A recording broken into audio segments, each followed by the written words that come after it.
said it was a Patty one. Is it pet? Yeah, Or one of my pets? dogs. Okay. Yeah. Well, that's good news. There's not enough He's bad my pets. firstborn.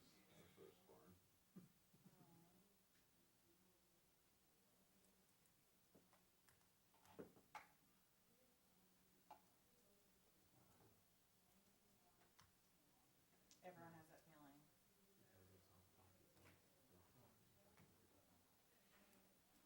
We'll just be grateful that we took off the agenda the name of Oh my I'm God. serious. I'm serious.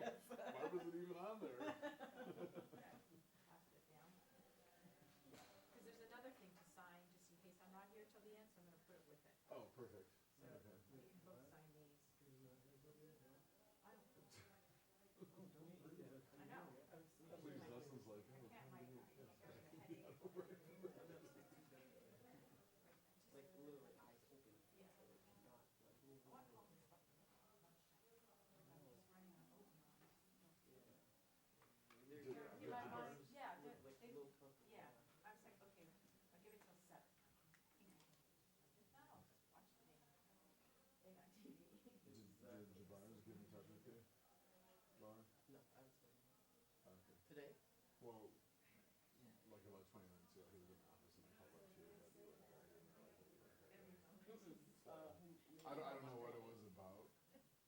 Oh, what's your Yeah. hopefully emailed her this now and said she didn't know she's a big singer. Well, I said I think we would thank you.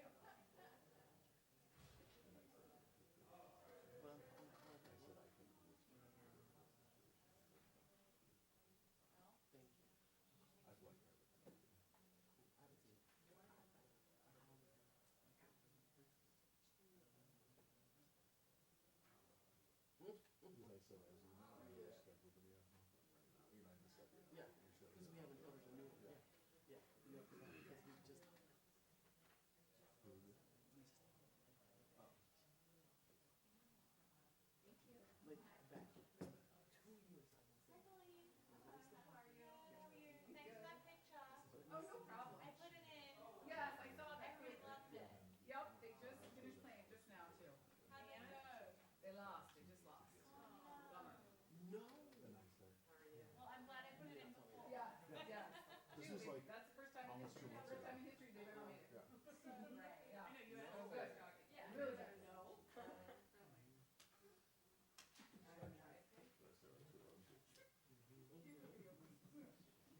I didn't have the instructions that much. Josh, it's me. Help. Help. I literally even restarted it. No, I literally just texted you and I looked up and I saw you look for your phone. It's funny. I switched my keyboard. I even restarted it. I can't. It comes from over I there. know, Sometimes right? I switch scrolls on like that. I go to there. Hey,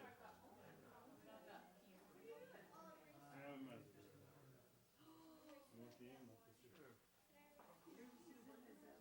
What's that? Reserved, this one is reserved? All the way? Okay, this is right here? Okay. Good, the farther I get away from the podium, the more at the top. Huh? What did you say?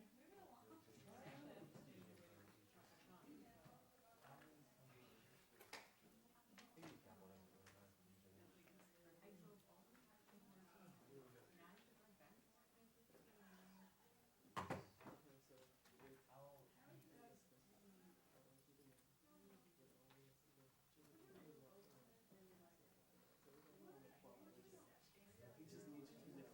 What's your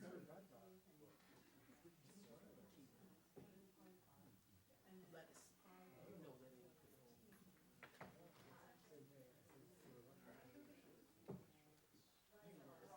Isn't that weird? Yeah, it's like anything. So what I'm gonna try to do is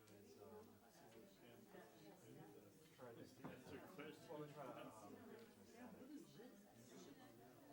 They won't even do BHUSD either? I don't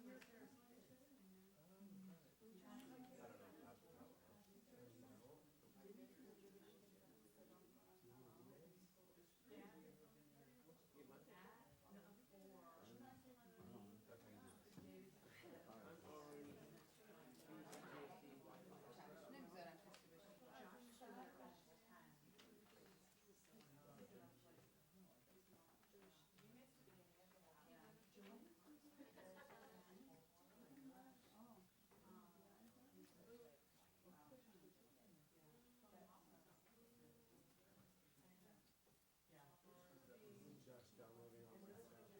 Right, I've already used it over my computer.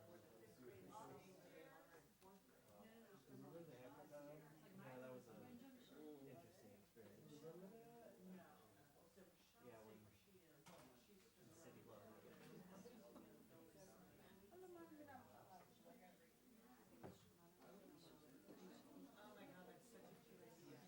Can we just hold our meeting now? Yeah. Sitting here. I was in me for tomorrow. Don't forget, I was gonna say, it's us four. We should have just done our meeting now. Oh, yeah, okay, let's do it right now. We're gonna plan about that. I'm saying, we gotta plan our time better. And like, I know, because we were at the softball game, but still, you're just kind of like How was it? waiting. It was gonna be live, but you know what? No, it was good. Scripts and that kind of, but it was so good. Like, it was really nice, yeah. Who'd they play? What? Who'd they play? Mayfield, out in Pasadena, girls' school, number 3 seed. Oh, wow. Like, was it like a slaughter? Yeah, it wasn't like air. Right, right, right. Simply, and output, they were just, so it wasn't like They had a great season. we've had games where we are like blown away, you know, and everything like we can't feel the ball. totally. Right, that didn't, it's not, you wouldn't have had that perception. Not that I don't want to meet all of us, but I'm just saying is, we only have the singleton. And I want to volunteer as admin. And then we have a teacher volunteer. Right, we teach them, I think that the person that isn't being evaluated is the admin. Relinquishes. So the Have the admin get wet, not. a new, Oh. yeah. And so, I mean, if she's like a, Things have to end. She brought me, my gut, have you talked to the volunteer consulting teacher? a little bit. I have. Okay. And so just depending on your guys' thoughts, I'm open. I don't have that vote, but I'm okay with it. Right, if we'll just ask her if it's okay with the teachers. Her teachers to say that's it, which I think she would. Oh, yeah, for sure. Yeah, she can, she can see it too. Yeah. Yeah, she's fine, she'll be fine, she understands some of the challenges. Well, he wasn't doing his work, and I'm just like, listen. I don't have that, I'm not aware of it.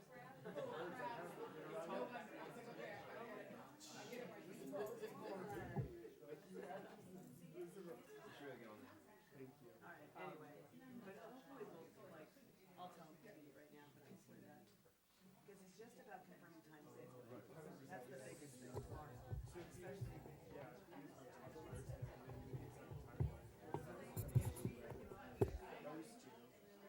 right, they just have to, no, it's the admin and the third teacher that has to meet before then it's school year. Yeah. And then, The consulting teacher, they don't have to meet till like 4 weeks or 6 weeks. yeah, I mean, I just, if we can get But, along more. yeah, no, they're both, like you said, she asked.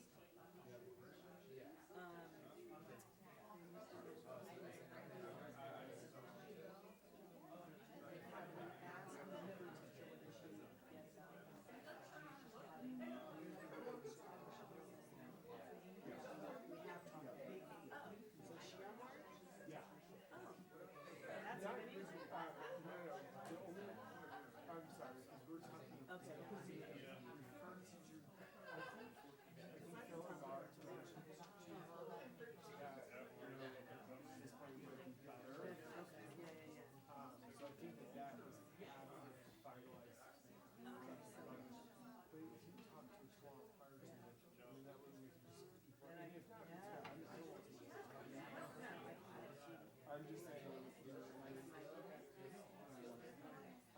and then, you know, if you guys, we're okay with the kind of person that she passed. Yeah, that was my question, do you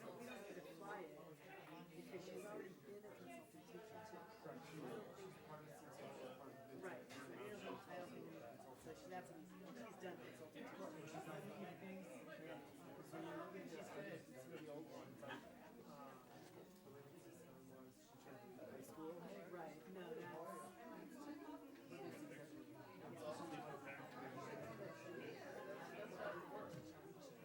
that's. So that's even a better scenario than Yeah. Mesa. Yeah. That's what we hope. So I'll see you guys Tomorrow, what did we say, 3:30, 3:15? We'll be there. Well, We have we have negotiations at o'clock. negotiations anyway. Oh, So as soon as you get there, I'll get there, I'll be there at 3, so I'll tell her to. make Carter, Alright. it's all up to Carter.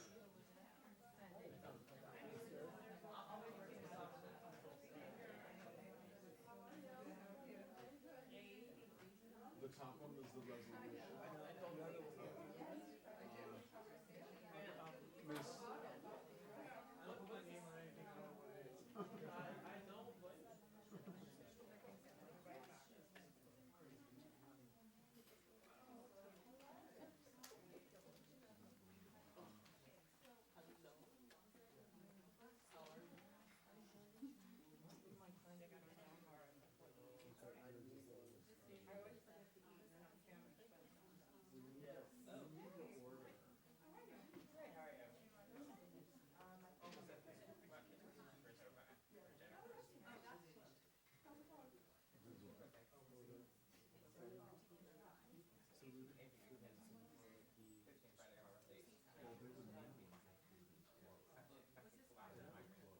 they would do that here.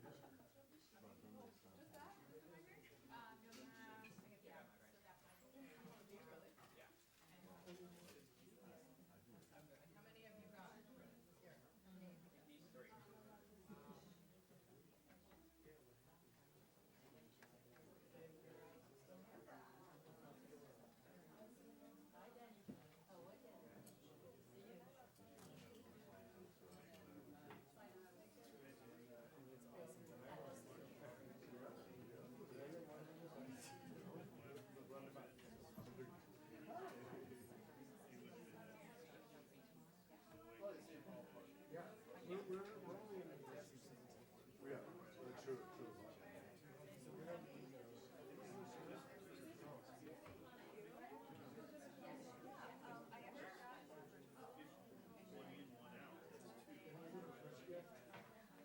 I just learned about that. When the wife or the mother has to leave, pushing and get a gift. I got, I mean, Did you Everybody sign? No, it's not. No, it's not yourself. And then.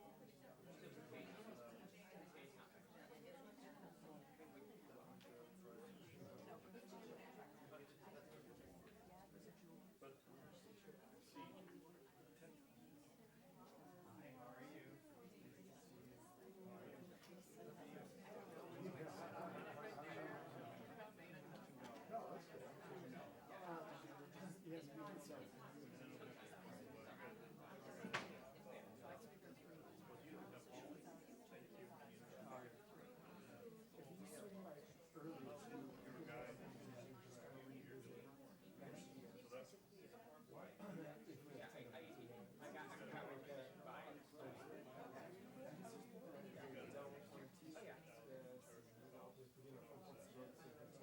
If you swing by early too, you're just gonna revisit next year. If we have time. So we also lose things out too.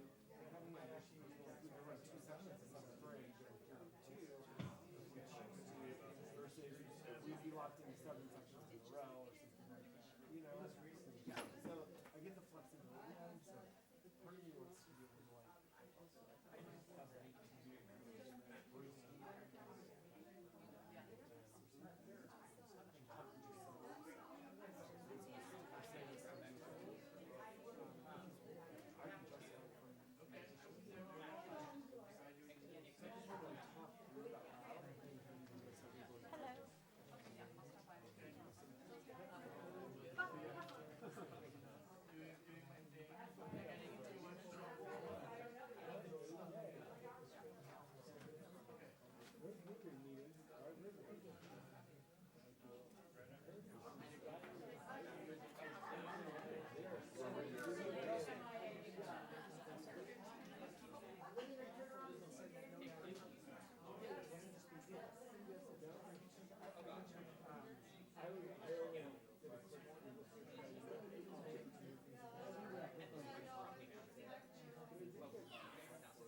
How are you?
Okay, good evening, everyone. Welcome, we're going to begin. Oh, there you are.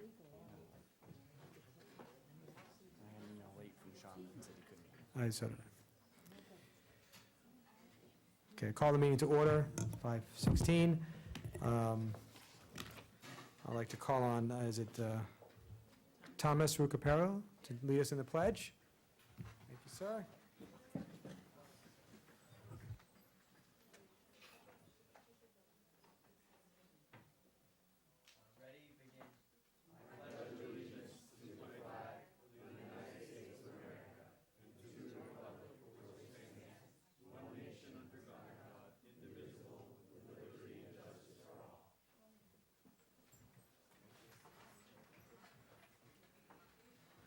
Can I get a motion to approve the agenda? I'll make a motion to approve the agenda. So moved. Thank you, Ms. Marcus, seconded by Mrs. Hacker. All in favor? Aye. Aye. Thank you, motion carries. Dr. Breggy, report from closed session, please. In closed session, the board took action to issue notice of non-reelection to probationary certificated employee identified by employee number WH05621116 pursuant to the Education Code Section 44929.21, Section B, effective at the end of the 2018-19 school year, and directed the superintendent or designee to send out appropriate legal notices. And also, in addition, the Board of Education voted 5-0 to enter into the amendment number 2 to the agreement between the City of Beverly Hills and the Beverly Hills Unified School District and ARB, increasing the ARB agreement to $19 million. Okay, thank you very much. I'd like to have public comment. Ms. Kraushauer, were there any other cards? Okay, thank you very much. We will start with Colleen.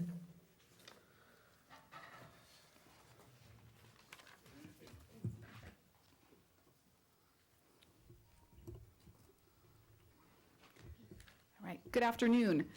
As a staff member of Beverly Hills High School for the past 20 years, many policies have come and gone. Some good, some bad, but everything has changed in 22 years.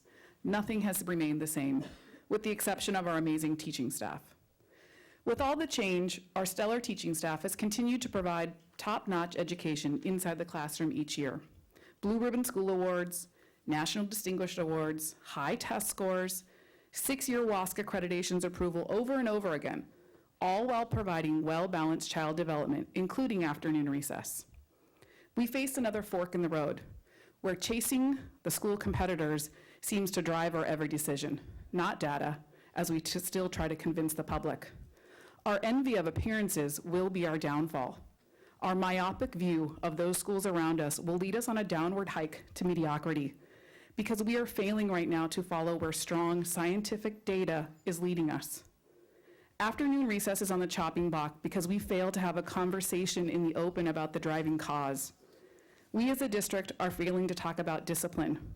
We are failing to share this with parents and community, that by the afternoon, our children and those who cover recess time are both worn out and irritable. We fail to provide enough space for personal play, nor do we even provide enough creative play tools that are accessible for all the kids who want to.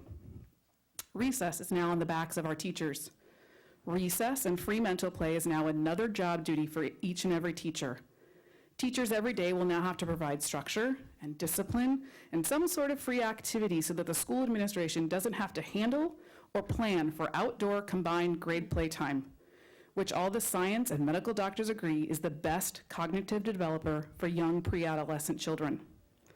Teachers will now be responsible for that extra 75 minutes of instruction time per week, not because it's invaluable to our children's mental health or cognitive growth, but because BHUSD cannot figure out how to plan accordingly for children to get the mental rest and physical activity that drives learning. Honesty is always the best policy. We talk about it all the time. Well, when are we going to walk the truth here at BHUSD? When are we as a district going to provide what is best for children? When are we going to create a day schedule that allows for before school play, recesses, and after school play? I know that unfortunately my child is going to a school next year that will not have afternoon recess and does not allow afternoon play. They have to sit on a bench until their parents can come and pick them up. When is this district going to actually make data-driven decisions? Not decisions based on poor planning or making decisions that actually don't address a problem, like discipline or the lack of space or the lack of tools for children to use out at recess. I know that the parents and teachers in this community can come up with a multitude of solutions and insight on what's really happening in regards to recess and students. But BHU has to be willing to come to the table and discuss the real issue of recess in the afternoon. You cannot solve a problem that you don't address. Thank you. Marla Weiss? Marla, I noticed that Mrs. Carter ceded time to you, but do you need it? Because she did not fill out a form and she's not here. She was here, and then the meeting started a little Okay. late. She had to leave. There's a Okay. PTA meeting where the middle schools are being I will, honored, so she was hoping. I will extend you the try to be courtesy. about 3.5, I'm I hoping. will extend you the courtesy of the extra time. Thank you very much. The first part you're going to want to hear. Dear members of the Board of Education, my name is Marla Weiss, and I'm a parent of the second grader at Horace Mann Elementary. Before I address my main concern, which is afternoon recess, I want to take a moment to say thank you to the amazing staff at Horace Mann. Last week's open house was wonderful. The staff is such a remarkable community that cares for every student at the school. They all take care of each other, and that is one reason I love the school so much. I also want to acknowledge Madeline's teacher, Patrina Arth. Ms. Arth is amazing. She created a learning environment that nurtured the personalities and learning styles of every student. It's positive, encouraging, challenging, professional, and fun. Her classroom is her students' classroom. They feel a sense of ownership in everything they do. I spoke with you 2 weeks ago about the decision to eliminate the 15-minute afternoon recess. And after listening to the rest of the board meeting, it is indeed what you support. You spoke in support without regard to the research and data presented and given to you. I did listen to the presentation later that evening given by Mr. Seaman. Some of you actually commented that you hoped those of us who spoke in support of an afternoon recess would watch it, and in fact we did. It was shared before many of us with children left the meeting that today at the May 7th board meeting there would be a discussion of recess. I thought mistakenly that that would give all of you time to read the literature provided and make an educated decision. Instead, the simple fact that other school districts do not give an afternoon recess, or as one of you stated, that this is a great opportunity for our teachers to have flexibility, or that BHUSD has failed to evolve, were used as reasons and not data. Let's remember, this entire discussion is about 15 minutes a day. Just 15 minutes. So why do we care, and why do we care what other districts are doing? I believe we should be making decisions that are in the best interest of our students. We are the Beverly Hills Unified School District. Maybe those districts are behind. After all, there's far more research and support that supports more recess than supports more classroom time. In doing my own research of surrounding districts, as I too am aware of the districts that have eliminated the afternoon recess, those districts have strategically placed their physical education time to be in the opposite time of the day as the recess. So if PE is in the morning, then recess is in the afternoon, and vice versa. But I will again state the obvious. We are talking about 15 minutes a day. The benefits are undeniable of 15 minutes of unstructured outside playtime versus 15 minutes in the classroom. Again, read the research. Finally, I understand that we're trying to be progressive and give teachers the flexibility, as you say, to use that time as they see fit. It's still structured, and we're still only talking about 15 minutes. So is it possible that there's a concern over supervision? Is there an issue about administrative supervision, or possibly the need for more and better trained playground aides? Because a 15-minute per day increase in instructional time, I cannot believe, is what we are all fighting about. Thank you. I think I made my time. Thank you. Nilo Khalili?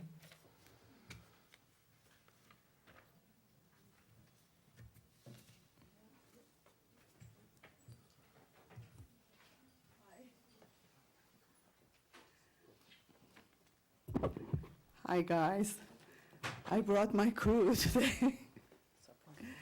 Support group. You know, as you guys all know me, I'm here on behalf of Bianca Foundation. With all the chaos that is happening today in the world with our kids, they need a support system. And this support system is Bianca Foundation, Bianca Way. The mission is to empower, to educate them with the right tool, with connect them with coaches, counselor, to have confidence, to become successful in their life.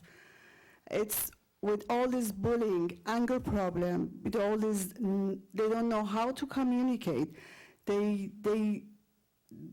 mean, parents, I hear it from them that they are really, really suffering because they don't know what to do with their kids. And it's not just kids with problems, everybody. So they need a support system, and this support system is Bianca Life Skill Classes. Please, I urge you to consider this. Let's have it in the school among every other subject, math, history, social study. I mean, 8 years of history, and they don't know how to talk to each other, how to talk to their parents, how to stand up for themselves and make a right decision, and how not to fall in a trap. I have a lot of parents, grandma, son, and I tell you the truth, I email everybody in the high school and everywhere else to come and join us to hear, and they know. At one of the schools, we made this as an elective.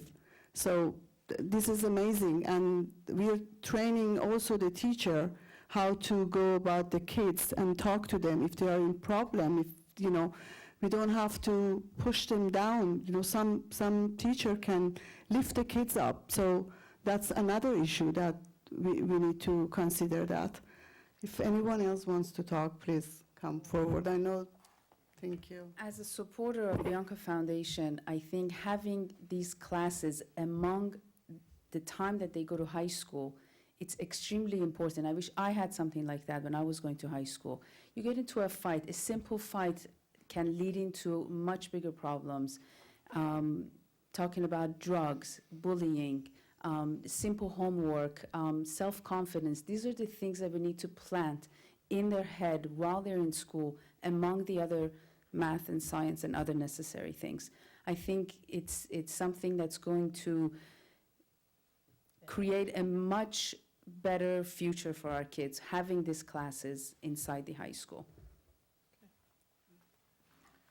I know a lot of kids, they don't have the support of their parents at home because they're both parents working, and they don't know what to do with their life. So they go to their friends, sometimes they give them wrong advice. So to have these classes to direct them to the right direction would be very beneficial for all the kids. And I think we should all support that as one of the electives. I just want to say something real quick. I was bullied in high school because I had a unibrow, and it made me really depressed. And I didn't have the self-confidence because my parents were busy working, and I needed some sort of support system. And I think it'd be really valuable to have like a 30-minute elective or something, maybe after-school program, where you can teach kids the benefits of complementing each other and supporting each other and giving each other like valuable advice, life advice. Okay. Thank you. Thank you. Everybody. It wasn't, that was not what. Sorry.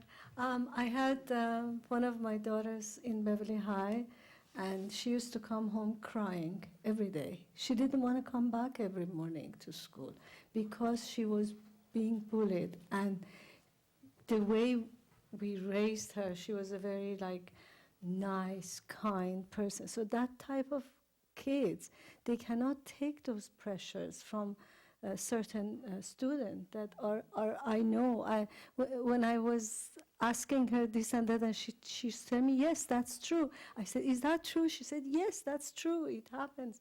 So I see that she's working for 10 years trying to make this happen. Please help her.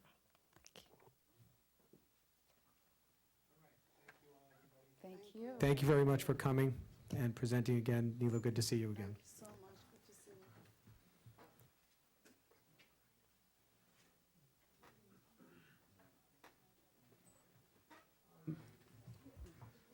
you. Neela, I'm sorry. Did you ever present in front of the city's Human Relations Commission? Or the Health and Safety Commission? That's a great idea. No, I would recommend that you bring this program to them to look at, because these are things that they're interested in the city. Some of their main goals are civility. So. I actually can make the introduction because I sit on that committee. So I'll be happy to reach out to you and let you know their contact.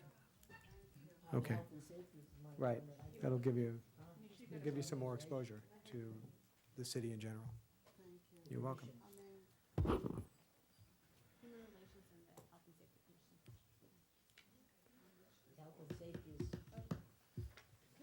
Thank you, colleagues. And now the long overdue Ken Haas with our facility update. Oh, 2 weeks in the making. What to what? Oh, great. Oh, and Jeff Pileman, my favorite outdoorsman. President Margot, members of the board, Dr. Brady, thank you. The agenda item was for summer facilities update, and frankly, our construction department along with Ken Haas's department, have been working together to put together our plan for not only reconfiguration activities, but also the various enhancements and repairs throughout the district. So I was going to go over kind of a brief list of construction-related items that we've taken on our side of the ledger, and Ken has a few items to to add from his side of the ledger, and then we're open to answer any questions you might have. So I'll begin with the high school.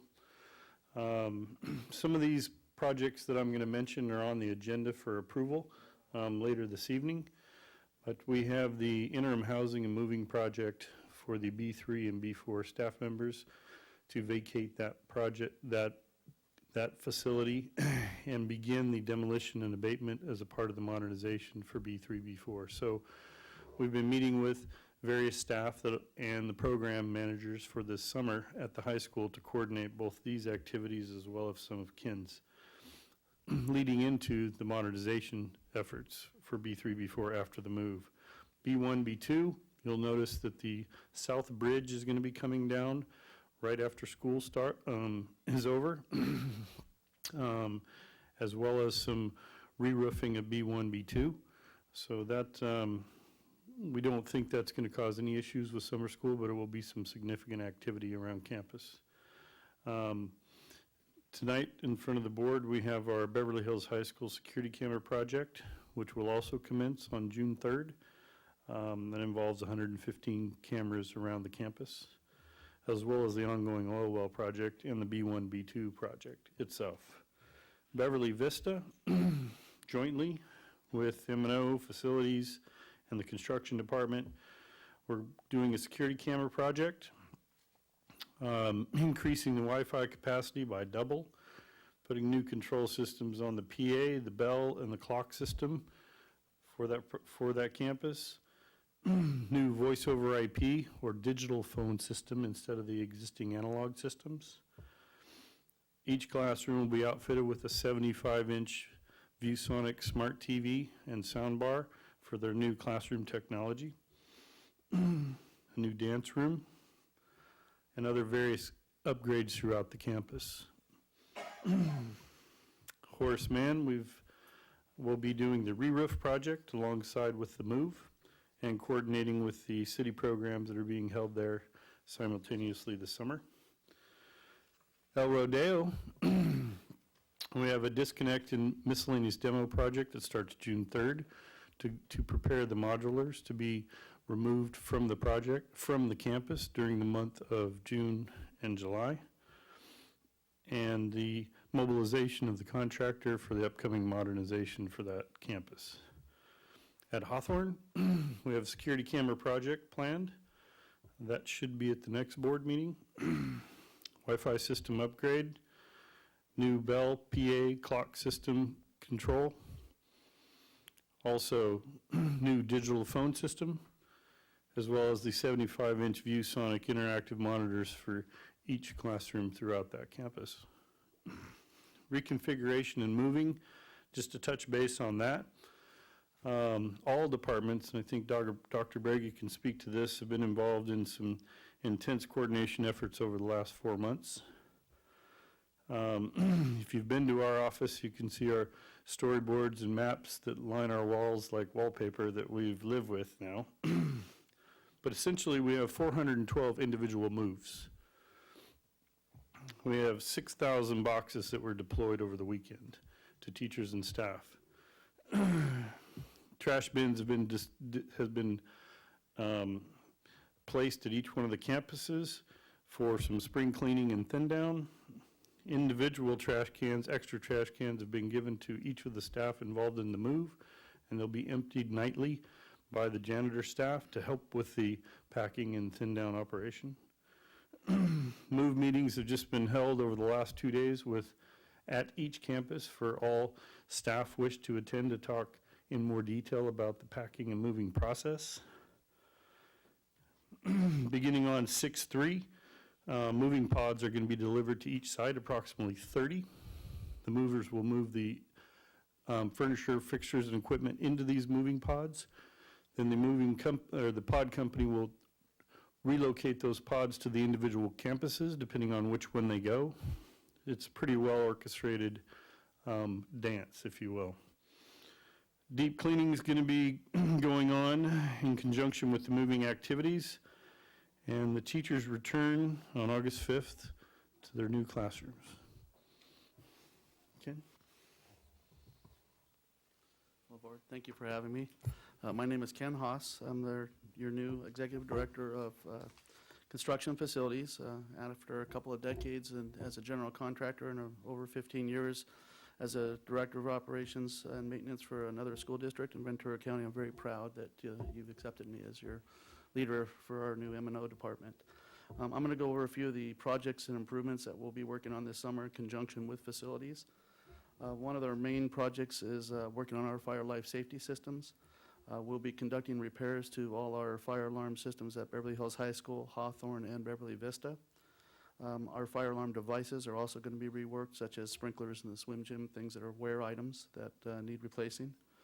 We're also going to be certifying all our backflow devices, which are the large pipes that go into each building that supply domestic irrigation and fire system water supplies.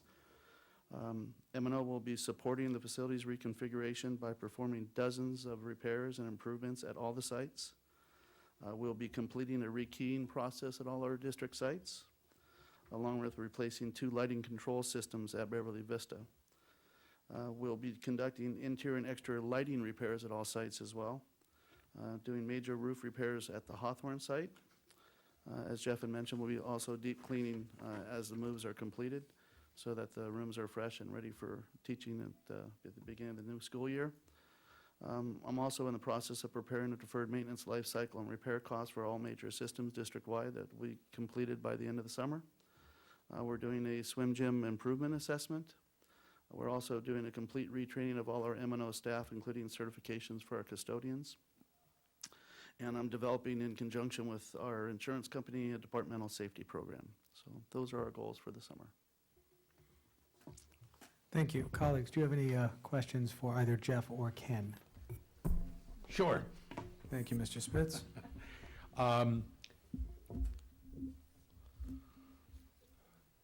It's good to know that all this work is going to be done so easily and readily. What I'm curious about is budget, where the funds will come from. Jeff, as far as all the work that you had outlined,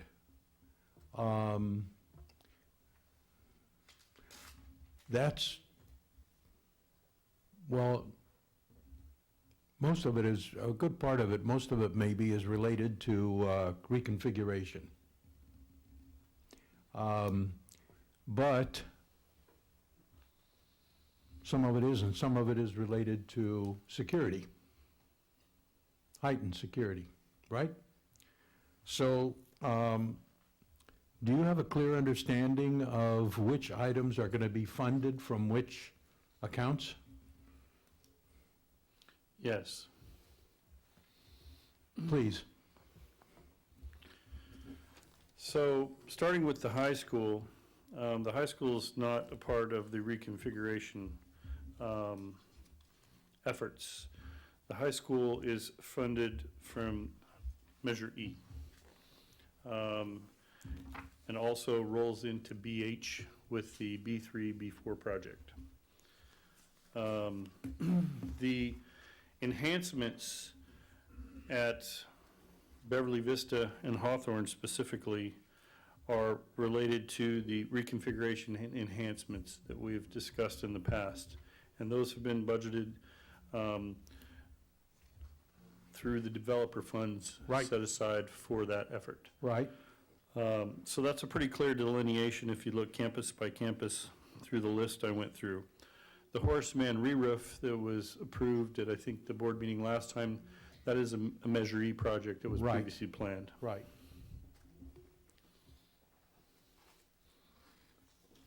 Okay, thank you. And Mr. Haas, all of the items that you mentioned, do you have a budget for this work? Yes, I do. It's in my operational maintenance budget. Can you tell us how much this work is going to cost?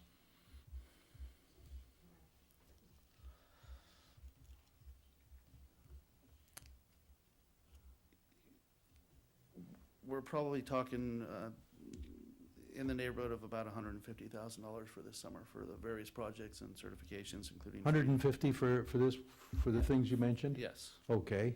And as far as, this looks primarily like repairs and maintenance work. Correct.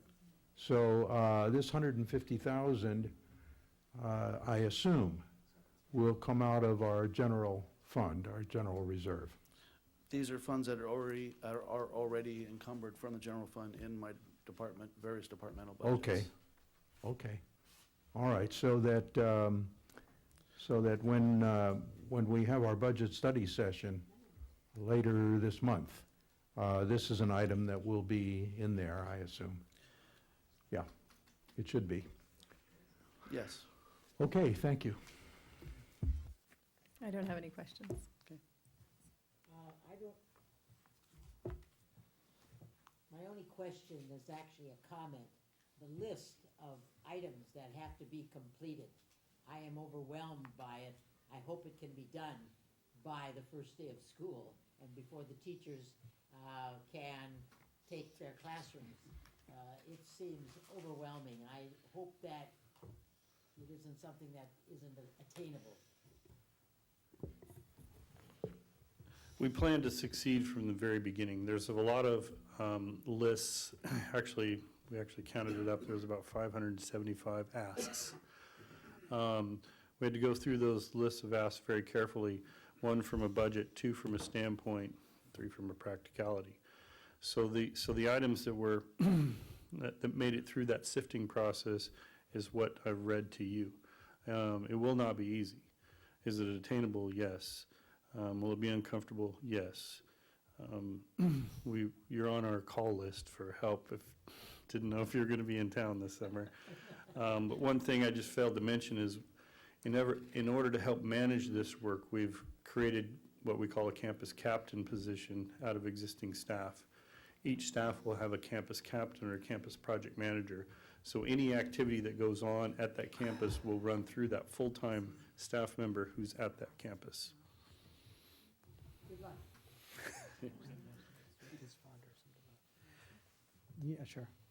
Mr. Haas, the list that you're working off, is it, I know Mr. Spitz asked about Measure E and Measure BH. That was your response. I'm sorry, I forgot. Sorry, so your projects are being paid for out of Measure E and Measure BH, but what about the projects you were working on? Could you clarify for us? Speaking to me, my Yes, projects? yes. My projects are funded out of general fund money that's already been Okay. encumbered in my existing operational budget. Great, thank you so much for clarifying that. Mr. Pileman, one question. I was wondering if you, at this point, have a update on the status of the construction on B1 and B2 as far as a projected completion date? And are we on target, at least time-wise? B1, B2 is on schedule. I'll start with that question. So that's what a good thing. So then what is the schedule? The schedule is winter 2021. Okay. Okay. Currently, they're finishing foundational work. Framing is approximately 70% complete. We're doing electrical rough-in, HVAC rough-in, and plumbing rough-in. If you hear the buzzing sound as you walk through campus, that's the brick restorers that are out buzzing out the existing mortar, preparing for the overlay on the reconditioning of the historic brick. So that, in general, that's about where we're at right now. We're hoping that the hardest part is over, which was that foundation work and all the drilling that went on underneath the building. Great. All right, thank you for the update on that. Thank you, gentlemen. I think we appreciate the update, and thank you for your hard work. Oh, sorry, Mr. Haas, quickly, you mentioned that the swim gym is going through an assessment. Yes. When is that scheduled to be completed and presented or discussed? I believe the evaluation will take 4 to 6 weeks. The contractor is scheduled to start within the next 2 weeks. Terrific. Okay, thank you very much. Okay, colleagues, moving along to a discussion on the 2020-2021 calendar. We had colleagues wanted to discuss this, and there's no better place than open to do that. So, Can I make a suggestion just to start the conversation? Please. Maybe if Mr. Pavoni would just give just kind of an update of kind of like where we are with the discussions, just so the people understand, just kind of a springboard. No, so that's why I thought we'd start with Mr. Pavoni, just so we can say where are we with the collaboration? Very well. Okay, so tomorrow we are meeting with BHEA CTA for a negotiation session, which that primarily is focusing on cleaning up some language in our current contract due to reconfiguration. But we are also presenting, the calendar committee has met one time, and we are presenting 9 calendar options for the first time to CTA to take a look at. And that's all these are right now, are just optional calendars. After tomorrow, I'll bring those calendars to the board just for review. So if I could Okay. just add something. Go ahead. Recommendation.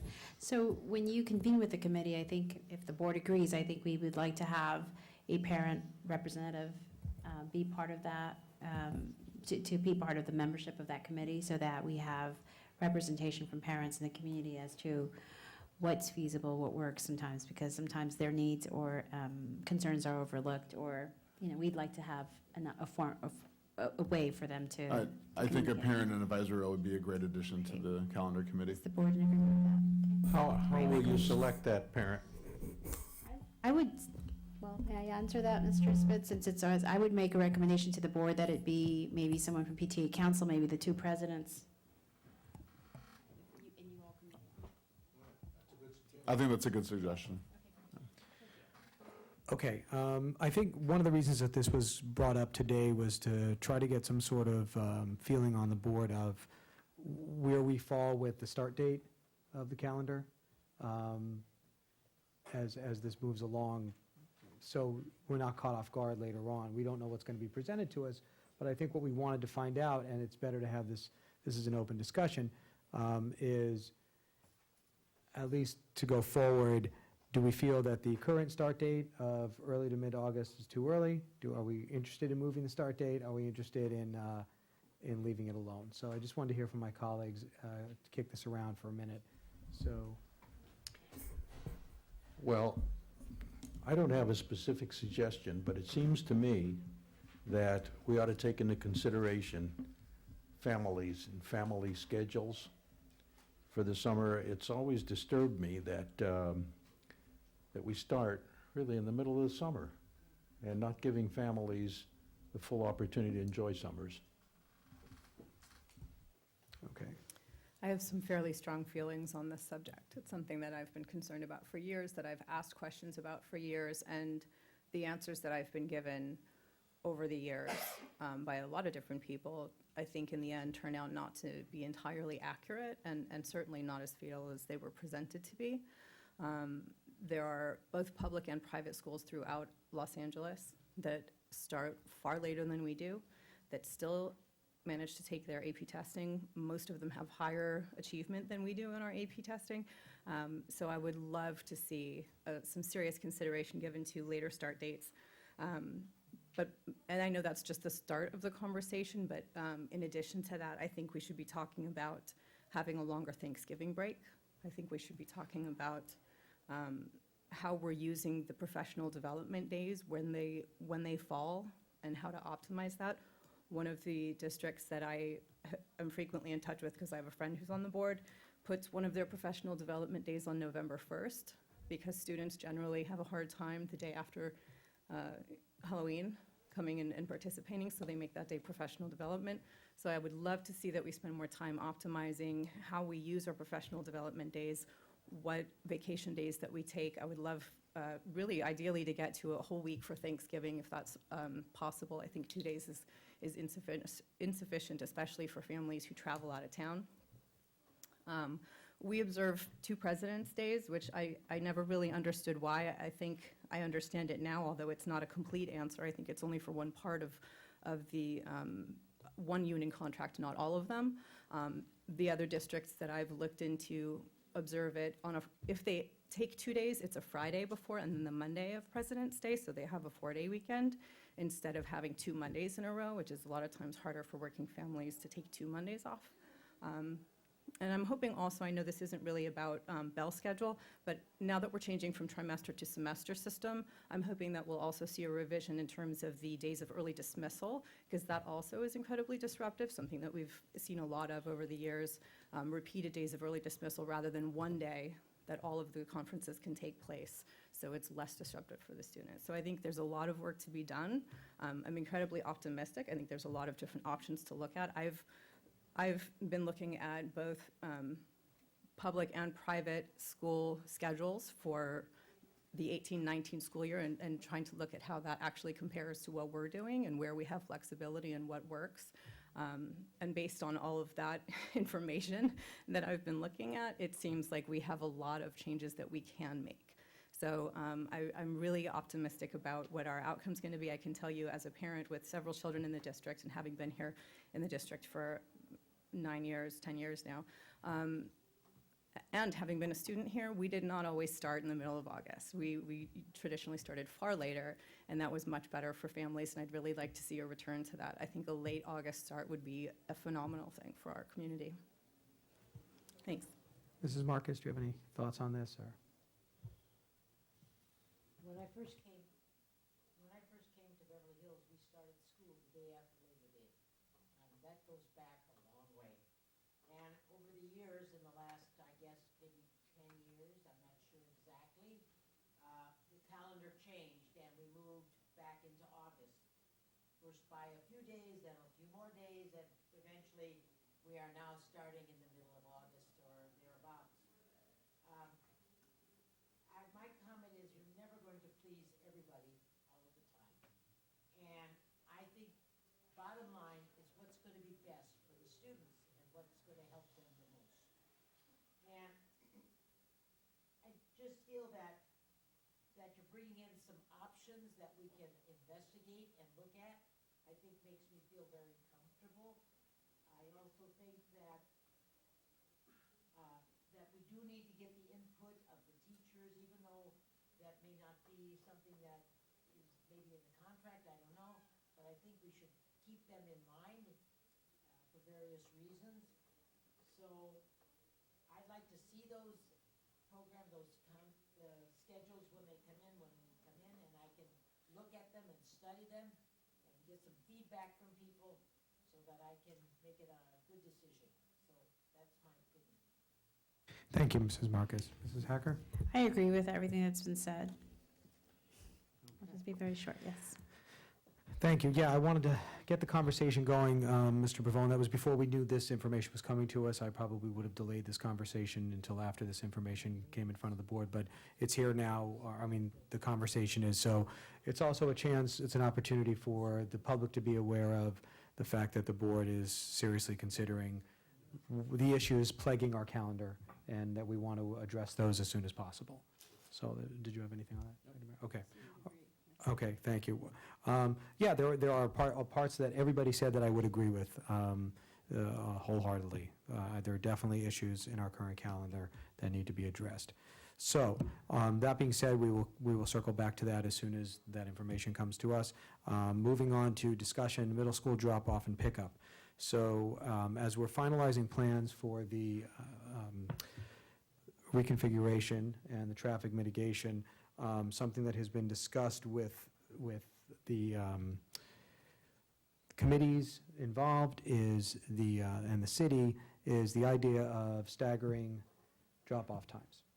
So this is a conversation that the board needs to have, so we can kind of give the superintendent direction on either looking into that or working other ways. But there's a certain amount of mitigation that our traffic people in the city who have been working very well together are able to come up with. There's a limitation to how much they can actually do on the public streets in assisting us with next year's change in pickup and drop-off.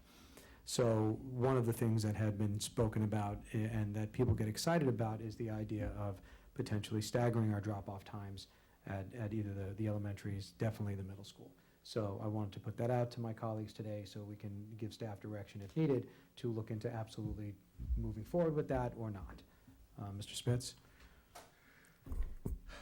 This is a subject that should be very critical for all of us, because I have heard some staff members who are heavily involved in the new middle school advocate for one drop-off time. And just a sort of a general statement that it can be done, no problem. It can. One idea was to have at that school not as it is now one drop-off place, but more than one, maybe three, and. The way that the conversation that has taken place in the steering committee is that it was left, that subject was left to determination by the traffic and control issues. I have my opinion, and I'm glad to have this opportunity to express it. At the present time, at Beverly Vista, middle school, 270 students are dropped off at 8 a.m. Grades 1 through 5, 390 students are dropped off at 8:30. There's a small number of students, preschool, well, TK through K, they're dropped. There's 10 students dropped off at 9 and 40 students dropped off at 9:30, but the bulk of the students at the present time, again, 270 students dropped off at 8, 390 students dropped off at 8:30. I can tell you that I have driven past the school within 2 blocks away. For example, I've driven down Crescent Drive at both the intersections of Carmelita and the one below. At any rate, no. At any rate, the 2 intersections below Wilshire on Crescent, and I've been by there at these times of drop-off and pickup, and I can tell you that the streets are full of cars, and that's 2 blocks away. I cannot imagine what it would be like to drop off over 900 students all at the same time. But I haven't studied it as the way it's being studied by the people that are trying to develop a plan.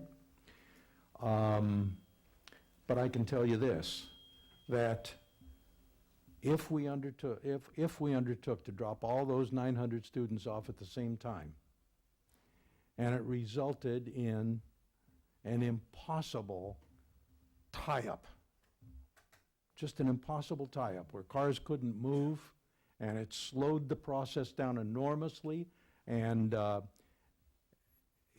that would be the horror story that we don't want to have when we start up our new middle school. My hope is, my recommendation would be, and I think this would probably be helpful for most families. We can't have a perfect solution for all families. I mean, some families are going to have, for example, the need to drop off kids at different schools at the same time.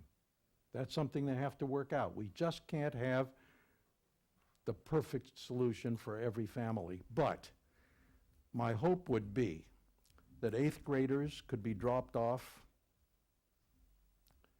(7:30), sometime, or 8. 7th graders, 8:30, 6th graders, 9. A half an hour between the 3 grade levels. I think that it should be pretty obvious, just from a common sense point of view, that would be the way to be least disruptive on the streets. Okay, Tristan, before I go to you, I want to make a couple of comments. So everybody understands, right now we have staggered drop-off in our district at our 4 schools. That's how we even attempt to begin to control a traffic problem, which already exists in our Yes, we current do. configuration. That's right. So everybody is aware that that reconfiguration is not going to cause a traffic problem. It may exacerbate it, but it's not going to cause it because it's already here. It's already here. We do have a separation of a half hour between our 8 o'clock drop-off, our 8:30 drop-off, and we do have students that actually come after 8:30. So this is an initial conversation that I think we need to give direction back to Dr. Breggy and staff about this. This came out of the meeting that we had with the districts, with our liaison and the city security ad hoc, which you will question about later. So we discussed, and it was really the police department that was kind of adamant about begging us to please look into that. They didn't set any parameters. It's not for their traffic people to design, and it's actually not for our traffic people to design. It's for this crew to design. It's for they're really the ones that have to figure out, because it's based on do you stagger drop-off and keep the same start time, or do you stagger start times? We're not making that decision tonight. What I wanted to be able to do was have the board give direction to staff to say, please figure out a way to continue some sort of system to mitigate the problem. That's all I think we should be doing tonight. So I think you had some interesting suggestions there. I think there's 6th graders out there now think, oh, we're going to start school at 9 o'clock next year. Great. It's not going to happen, 6th graders, okay? Nobody's starting school at 9 o'clock. Okay, I'm looking forward to that. Anyway, what I was going to try to ask my colleagues is, in order to keep the conversation directed, I want to know your opinions about this and whether you support giving direction to staff to come back with a staggered drop-off plan. So I'll get that part out of the way first. Yes, I would love to give direction for the staff to come back with a staggered drop-off plan. I think the 2 really important things to keep in mind is that drop-off and start time are 2 different things. All of the data suggests that older kids ought to be starting school later, not earlier. And if you look at the traffic in the city, if you've driven in the city, which all of us obviously have, you will recognize that there is less traffic going from the east to the west. So my perfect world would be that the K-5s actually start earliest, because we know that the kids at that age group get up the earliest and are more receptive to learning earlier. That the middle school would be next. And the staggered drop-off, I think it would be appropriate to do that by grade level. I think that certainly would help control. I think that we ought to look at different, little parking passes that we can put in the front windshield of the car that identifies what grade level the child is in, so that we can, hopefully silo them into a specific frame of time. But I think that the start times ought to be driven by the data and the studies that have really shown that for middle school kids particularly, and then on into high school, they are more receptive to later start times because their circadian rhythms change, and it doesn't matter go to bed early or go to bed later. That's not what it's based on. So I think we really, at a time like this when we have the opportunity to be progressive in our decision making and to plan forward for the benefit of our students, I think we ought to take this time now and do that. And I'd love to see the drop-off plan and a schedule that reflects that information and those values. I think that's it. Okay, thank you. Mrs. Marcus, let's have it. Well, first of all, K-5 can more easily be a drop-off that would be staggering, because they've got different levels. You've got K2, K1 and 2, and you have 3, 4, and 5. So you can actually do a little more staggering at that level, because your scheduling in the classroom when the teachers are doing certain things isn't as easily affected. To do a staggering in the middle school would be practically, if you're talking about start time rather than drop-off time, would be virtually impossible, start doing that, you've already set your schedule according to a certain number of minutes and the times and so on. So you cannot do actually a staggering start time. You could perhaps do some kind of a staggering drop-off time. But here comes an idea that I don't know was even thought about. What about a period zero? A period that starts earlier where kids might have to be there for some classes that whatever grade level that you might like to have, which will get kids there even earlier. Yeah, but they used to have that at the high school. I remember my daughter having PE at 7 o'clock in the morning, or 7:15, I don't remember which. So I'm looking forward to seeing some of the ideas that are proposed and looking at them, but it's going to be a big problem, and I hope that we can resolve it. Okay, Mrs. Hacker? So I agree. I think I was kind of looking forward to the information from traffic, the report that it's going to be shared with, but I know that that's soon to be forthcoming. So that would be a very important piece of data for us to analyze and consider as we move this conversation forward. Having said that, though, I absolutely agree. I will give direction and support going forward with kind of thinking of ways for us to deal with the situation with drop-off, especially at the middle school. Let me start with the grammar school at Hawthorne and at Horseman. Currently, we have already staggered drop-off and start times for TK and kindergarten. We have two sets of start times for kindergarten, I think 8:30 and 9:30, if I'm correct. I'm not sure about TK. Is that the same for TK? Yes. Okay. So then second and third grade, their start time, just like fourth and fifth, is also 8:30. But they are released at different times, as you know. So perhaps we can work within those confinements to find an adjustment of 15 minutes if you feel that that's needed. But I don't think that that would be really needed, and I'll tell you why. Well, maybe I shouldn't say that, because now it's going to be 500 students, right, in 700 or 600, hovering over 600 at Horseman.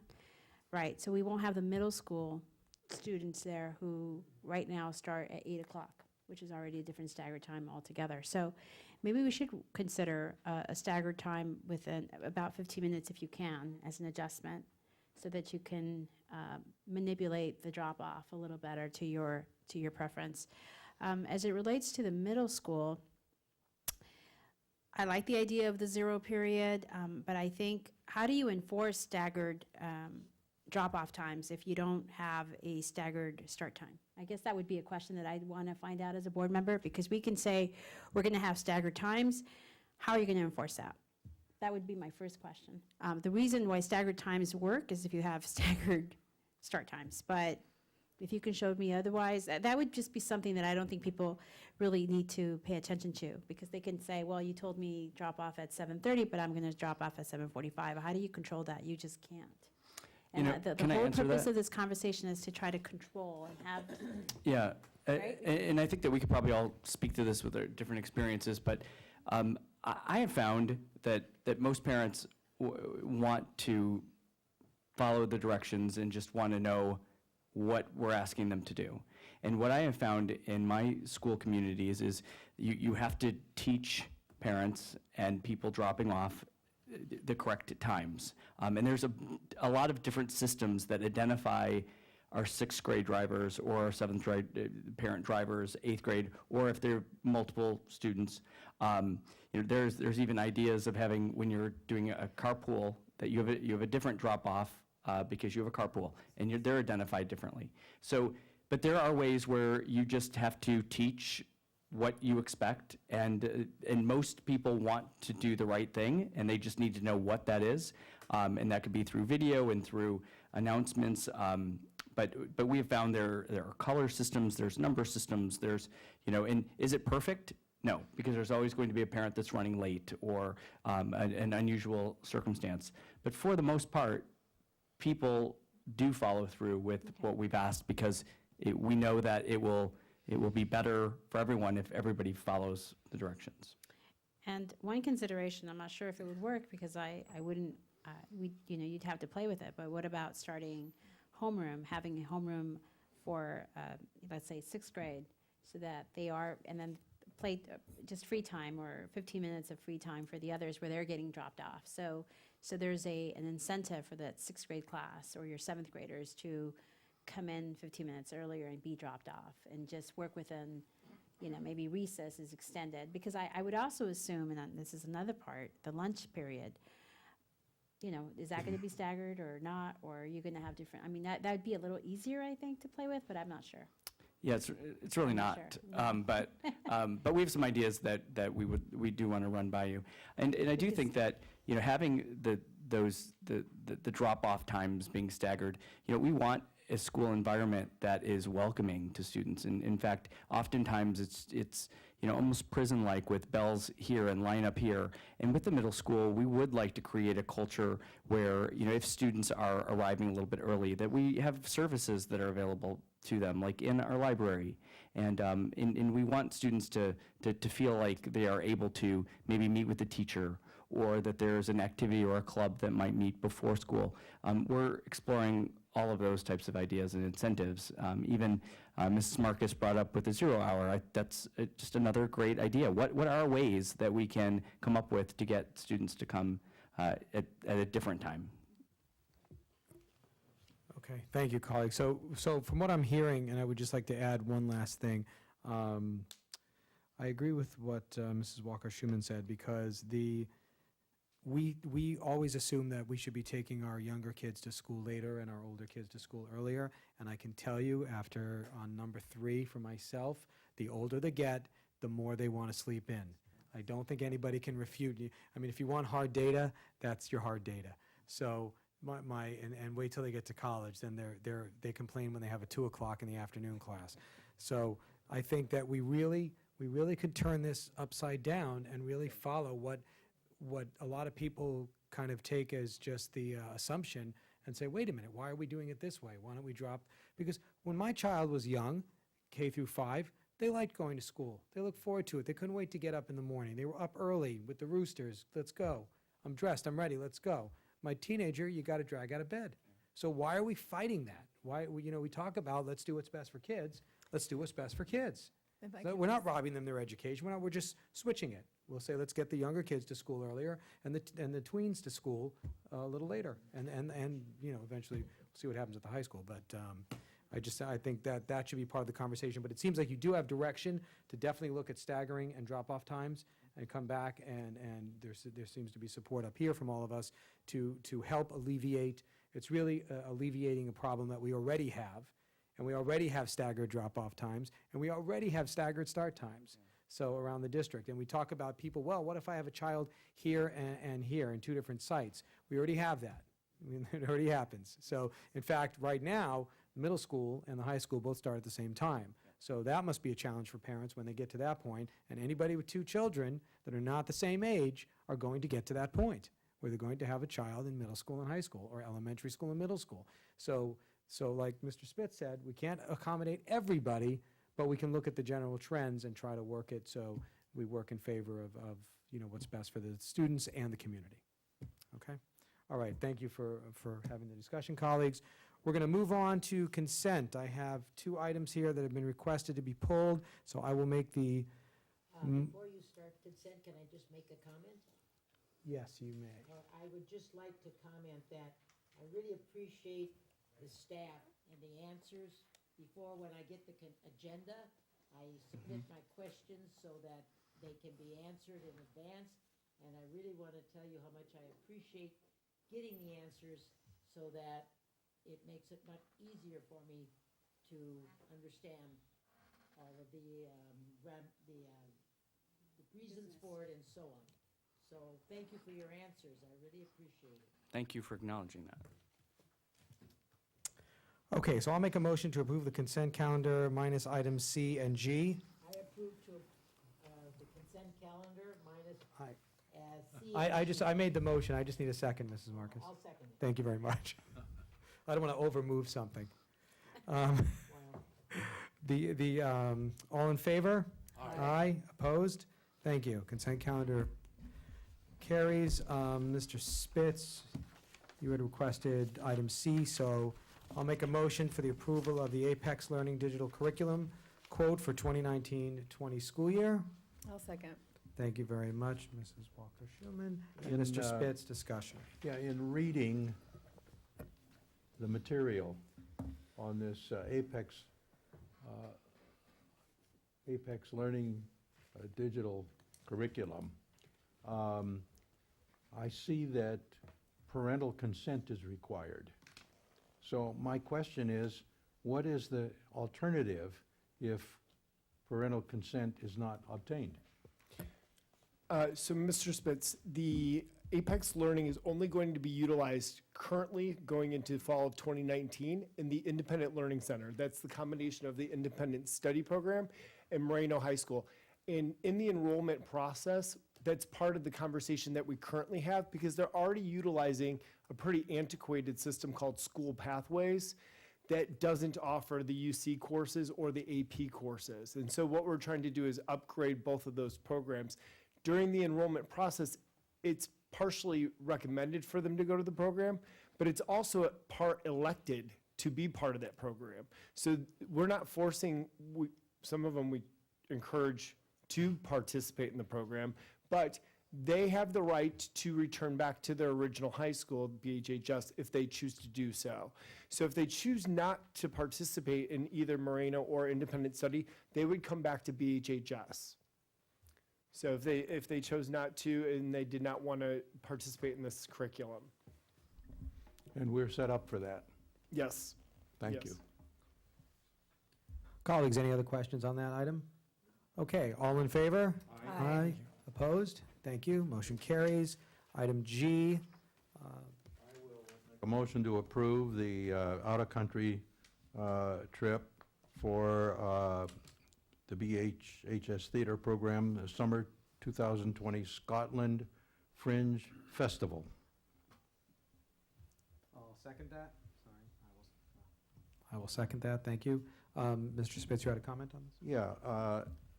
The cost of this out-of-country trip is $6,200 per participant. But I couldn't see in the information, how is that being funded?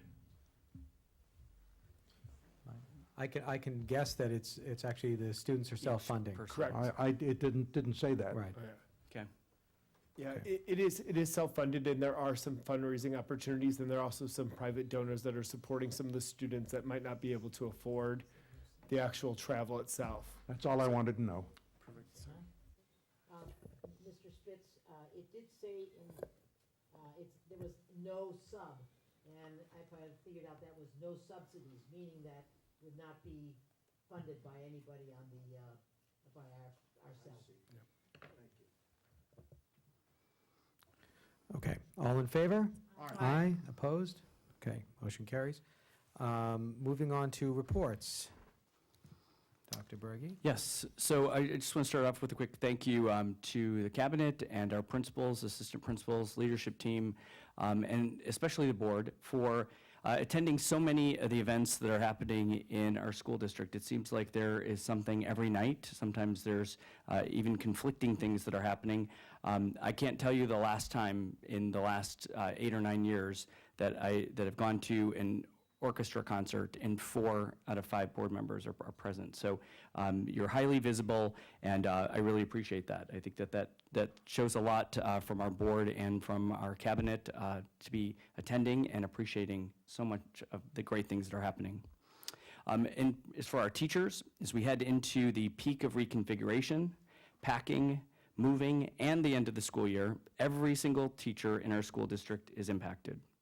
From those that are just moving a few classrooms away to a whole new school, or teachers that are not going to be with us next year, every single teacher is part of continuing to create a positive learning environment. I want to be clear that each teacher's effort, time, and passion does not go unnoticed by me. I see it, I hear it, and I value it. You, our teachers, are the people who can literally change the trajectory of our students' lives.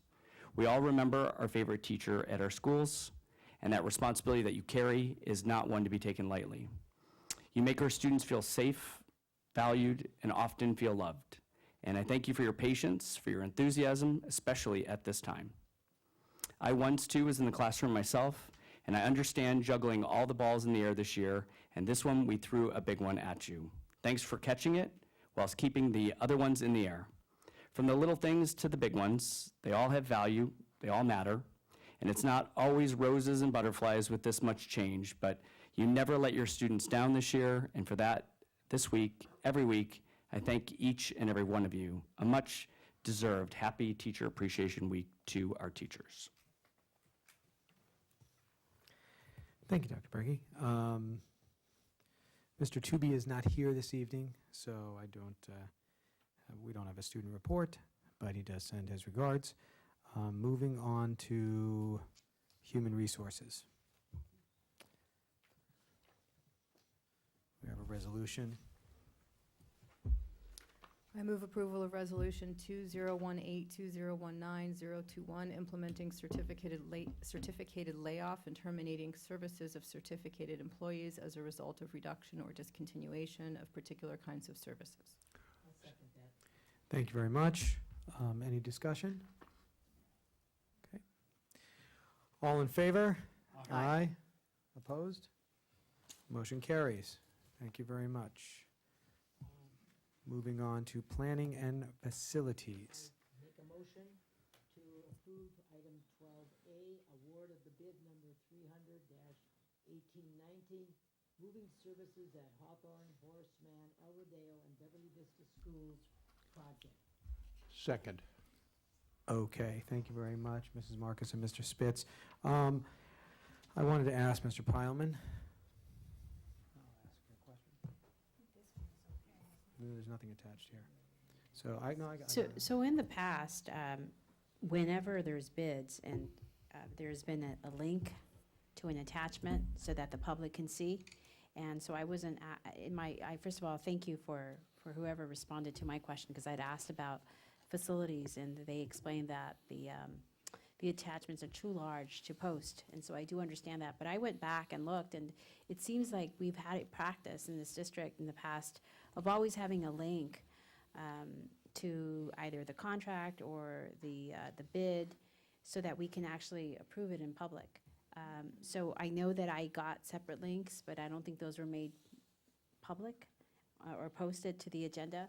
So I would ask that in the future that it be posted, because it should. Or did you want to respond to that? And I was just wondering why that was. Do you want to say? Well, I think the clarification I wanted was, are we going into a contract, or will a contract come back the other part. for this company? Yeah, that was the other second part of my question.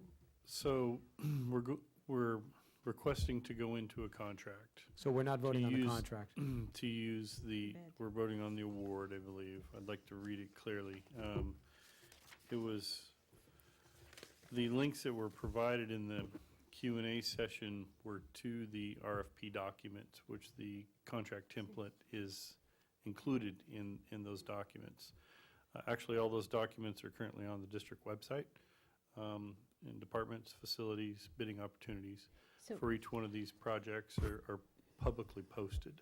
I just want to be clear about something, because this is being done a little differently, and I know we have a slightly different staff than we used to, of how we used to do this. So I just want to make sure, if we approve this tonight, will a contract still come back to us at a later date to be ratified? I'm not sure we can approve it.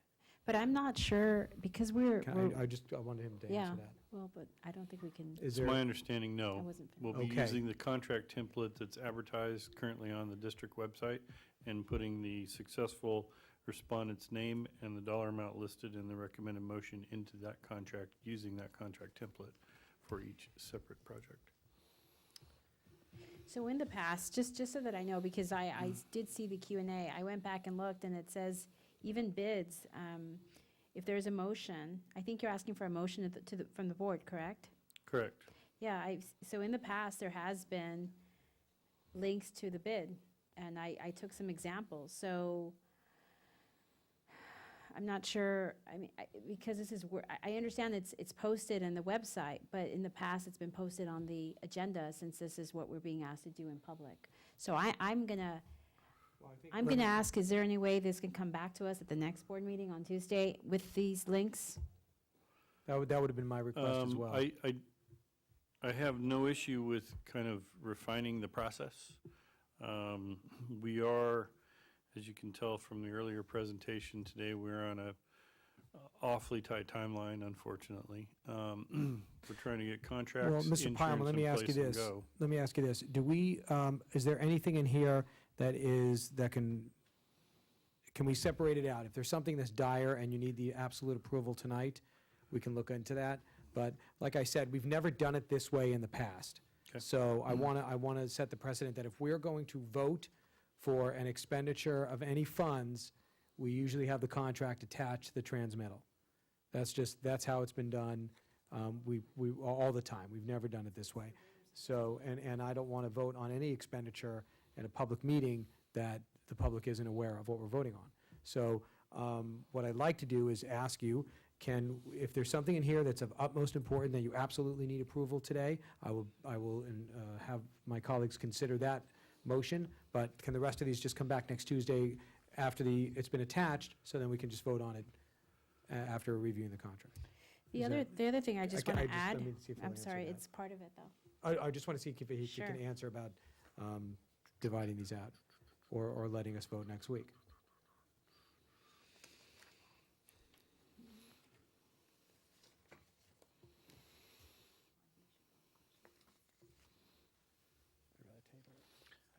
If we had to, excuse me, prioritize, I would say that 12A was probably be the most crucial, Okay. is the reconfiguration moving company.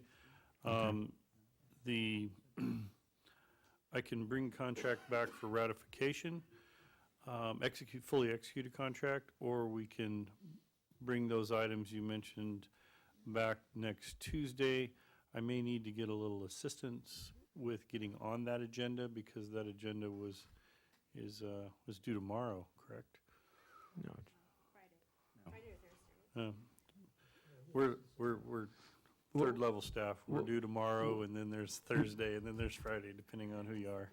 So we'll work with you to make sure that, we have the remainder of the week. Okay. Or if you just want to add the links That's it. to the transmittal, if the So it's documents public. exist and you can link to them, just so everybody can access them. That's right. That's basically it. To the motion?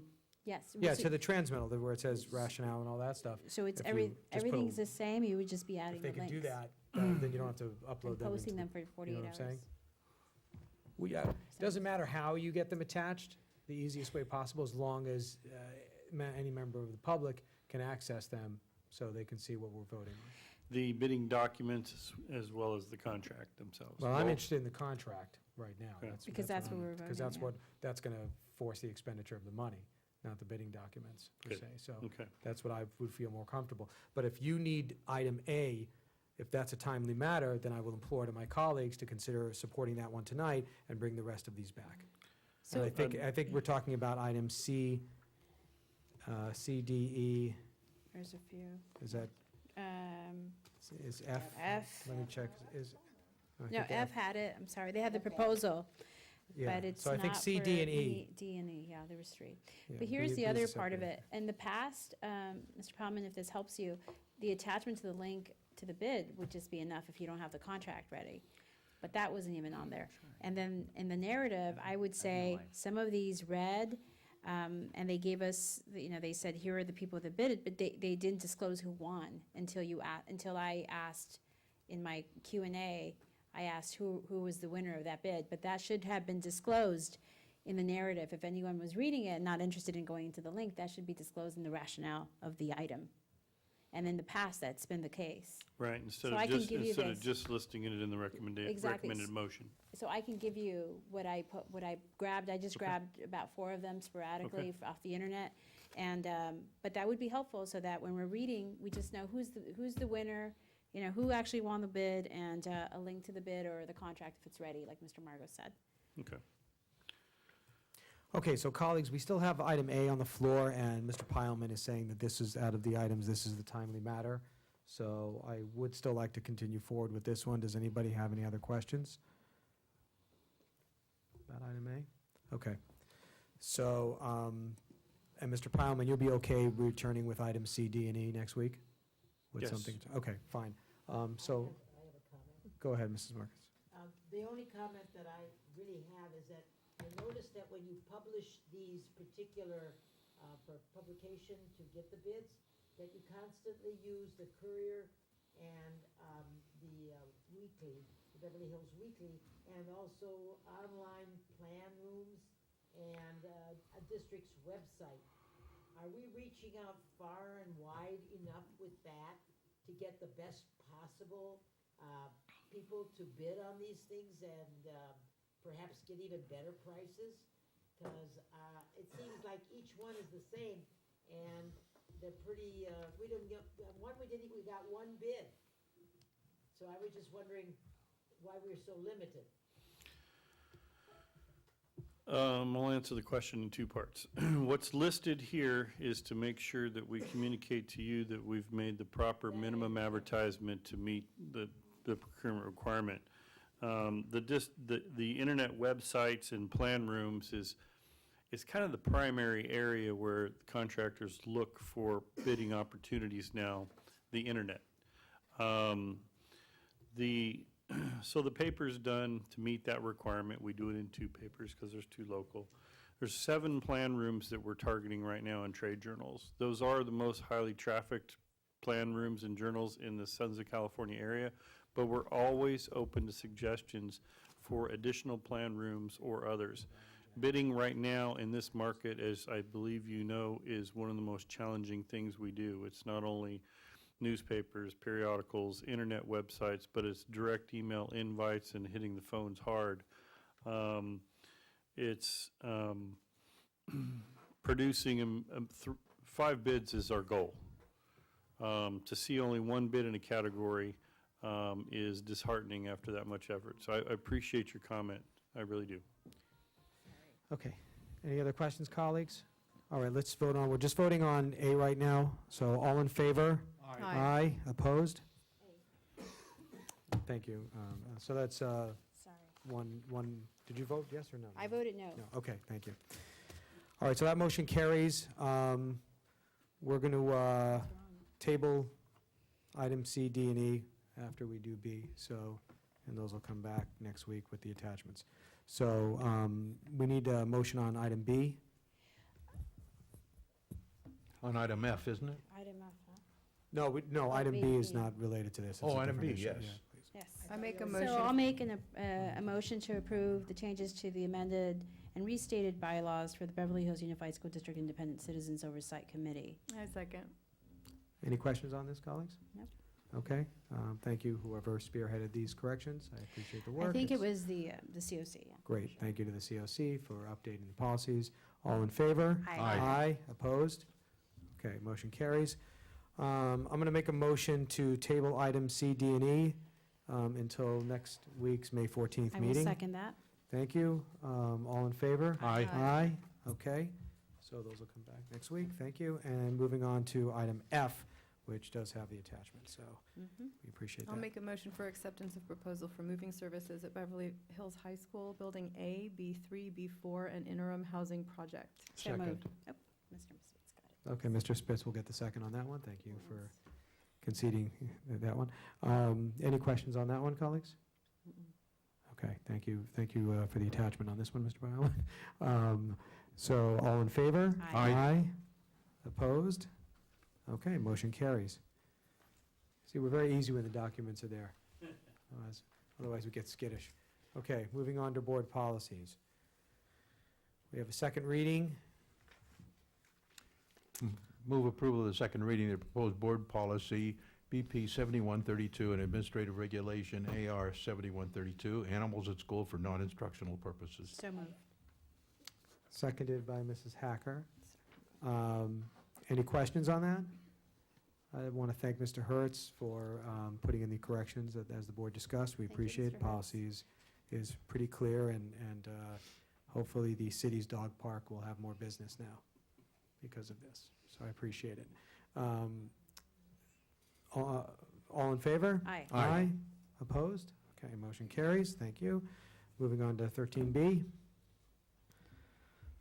Move approval of the first reading of revised board policy, BP 6146.1 and AR 6146.1, high school graduation requirements. I second. Okay. I have a question. Go ahead, Mr. Spitz. I just want to know the basis for these revisions. How were they determined? Where did they come from, please? Absolutely. So over, the last year and a half, as we started to just do an academic audit, whether that through Generation Ready, but also through WASC process, and even having conversations with our staff and our school counselors, we've been working Ed Services in the school counseling department at the high school alongside with the building administration of reviewing some of our policies and what are some of the antiquated policies that almost are preventing students from accelerating or even advancing. And so those are the ones that we pulled initially. And those are the ones that we are presenting to you tonight, is looking at how are we delivering alternative credit to students. We're preventing some students access to some really great opportunities and some programs. And so you'll see that we're asking for an increase in those credit totals.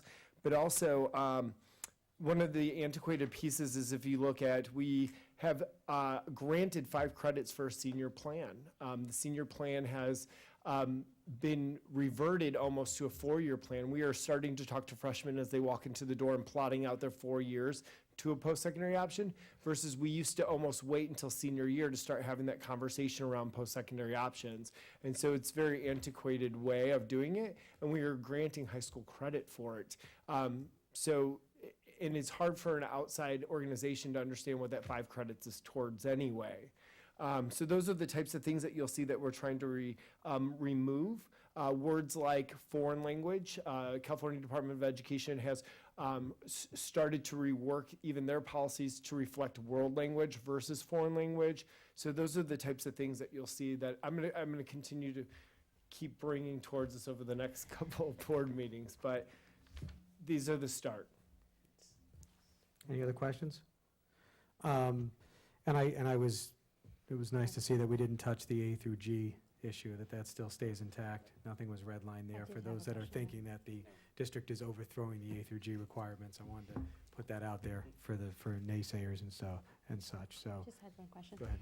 Maybe at some point, and I'm not sure if you have any notice, but I'd like to see an update on WASC if you have any. I know that they were here. That could be something in the future, because you mentioned WASC. And Yeah, just yeah. wondering. We haven't received the official package yet, and as soon as we do, we will bring that directly to you guys. Can I add just one comment? I know it's a first reading, but because you had brought up WASC accreditation, and one of the areas that we were able to strike is we had only allowed for alternative credit exception through UC accreditation, which is very difficult to achieve. But then also WASC. And WASC is only relevant to our region of the United States. So there are other online options and opportunities for students that we were preventing before. So you'll see that I've removed WASC, not because I don't believe in it and love it for those WASC viewers, but because there is a much larger umbrella group for the accreditation of schools in post-secondary options. And so now we're under the whole umbrella versus just our region. great, thank you. All in favor? Aye. Aye. Aye. Opposed? Okay, motion carries. And item 13C. Make a motion to first reading of the revised board policy AR 6146 .11, alternative credits toward graduation.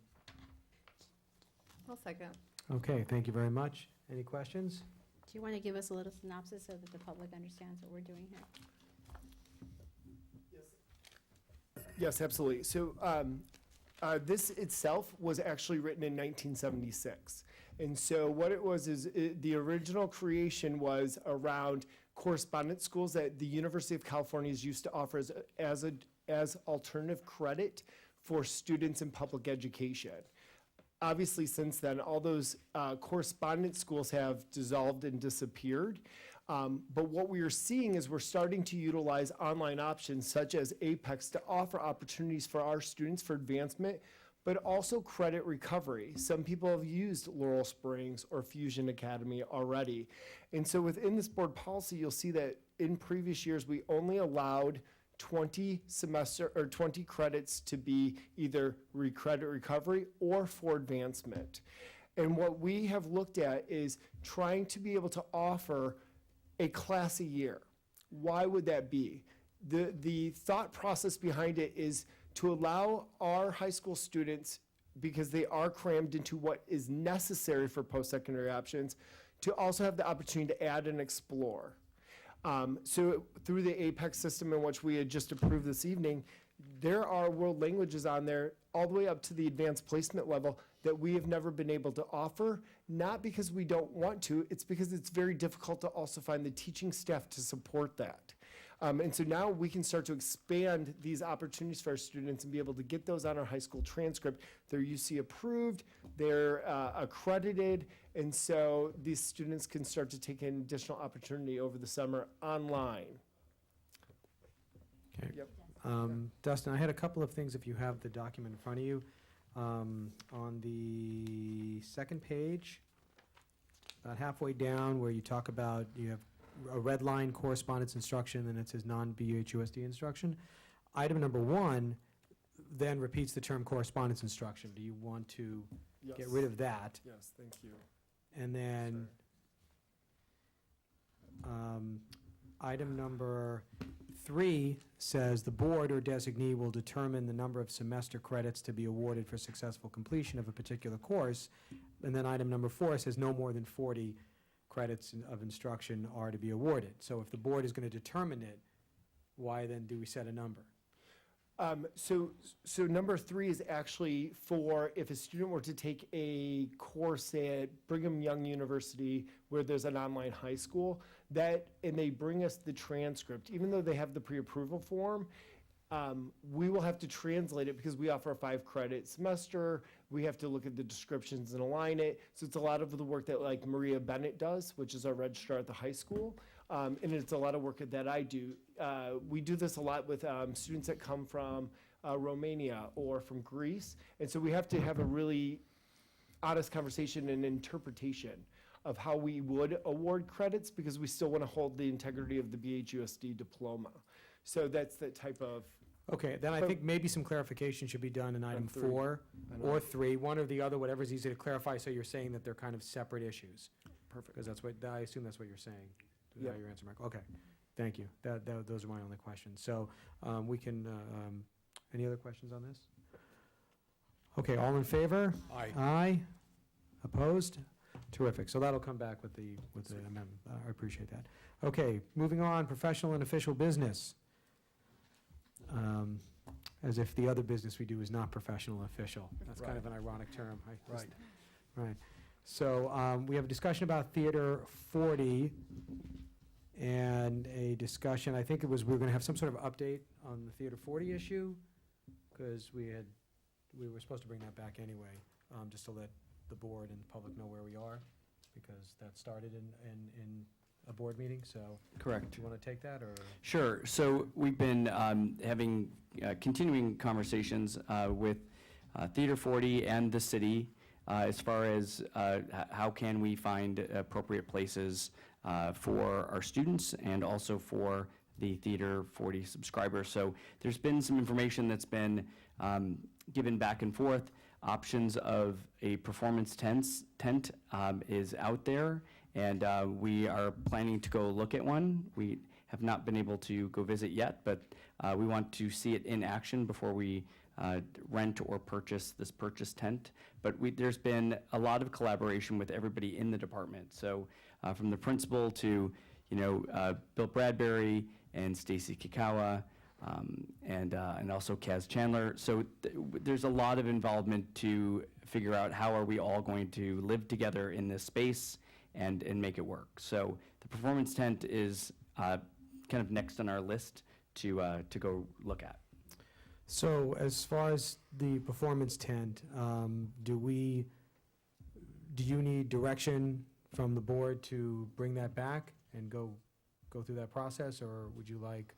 That would be a great place to start, since we haven't gone to review that and look at that. We've been looking at prices and things like that and what type of needs that we have. It would be great to get some direction from the board, and then I can bring back to you some information that we found. Okay. So colleagues, in my small involvement in this conversation, I will say that the facility department did take it upon itself to just start doing research on this to try to alleviate the issue with Theater 40, and also, maybe more importantly, provide Mr. Mead at the high school a gathering place for his students, because once we take the Salter offline, there is no place for any large amount of students to gather at all, except for this room. And this is less than 100 seats. So the idea in our preliminary conversations, and why I wanted to get it on the agenda as soon as the conversation came up, is for us to give direction to staff to come back with an actual tent project that we can approve. So before it got ahead of itself. So any comments? Yeah, as far as the tent, and I hate to call it a tent, because I know I've been in these facilities, I'd rather call it a temporary structure. Performance venue, how's that? A performance venue is fine. A temporary performance venue is even better. But TPV. It seems to me that the issue of obtaining one of those and getting it placed somewhere on the campus has really almost nothing to do with Theater 40, because this is an alternative to the Salter Theater. When the Salter Theater is closed, this is an alternative. Theater 40 is not an alternative to the Salter Theater. I think we can all agree on that. We can agree on that, but. Okay, so I have these thoughts. First of all, it seems to me that since the notion came up about a temporary performance venue, that there should, and it was mentioned at our last meeting, by the way, by Superintendent Brady. It seems to me that there should be a high priority on getting the information, finding out what the cost would be. Also, has there been any determination of where on the campus it might be placed? Can you tell us about that? Jeff, do you want to tackle any of that, or is that kind of out of your wheelhouse? Because I'll be happy to do it, but, okay. Jeff got beaten up by us enough for today. I'm willing to hear from you. Okay, thank you. So in the conversations we've had, only because of my involvement with the theater program and stuff, I've kind of been pulled into some of these. There was a large, flat, empty lot at the end of the portable section that was never used. End of? The portables, the village, out up on the end of campus, on the south end of campus, southwest end of campus, that can fit a proposed possible tent. And this is all, the only research that they've done is all on paper and phone calls. They don't have anything official yet, but because they were looking at a preliminary. Fit about somewhere between 300 and 400 kids, depending on the stage setup inside. It's a flat surface, and there is 400 amps of electricity available that was already wired for it, which is the biggest advantage that they did when they put the portables in. They had extended the electrical poles further out, and they were never used because we didn't put as many portable classrooms up as originally designed for. So we have the space and the electricity. So for it. that's one possible space. Of course, it would be quite close to Metro's setup area, where there's It's actually noise. close to their parking lot. It's way further than the actual. I see. The actual construction area. Let me ask you this, as one, just to throw it out, has anybody ever thought about this? When you look at the parking structure, Building C, which is indoors, is there a possibility that parking could be taken away from students and a structure of that nature be put inside there? Has anybody talked about Where are you referring to? Because you mean parking A in Building A? Building A, yeah. I could tell you right now, there's the ceiling height is. Pardon me? The ceiling height would you. Ceiling height wouldn't work. Wouldn't work at all. The ceiling height wouldn't work in Yeah. there. Okay, so I have another question.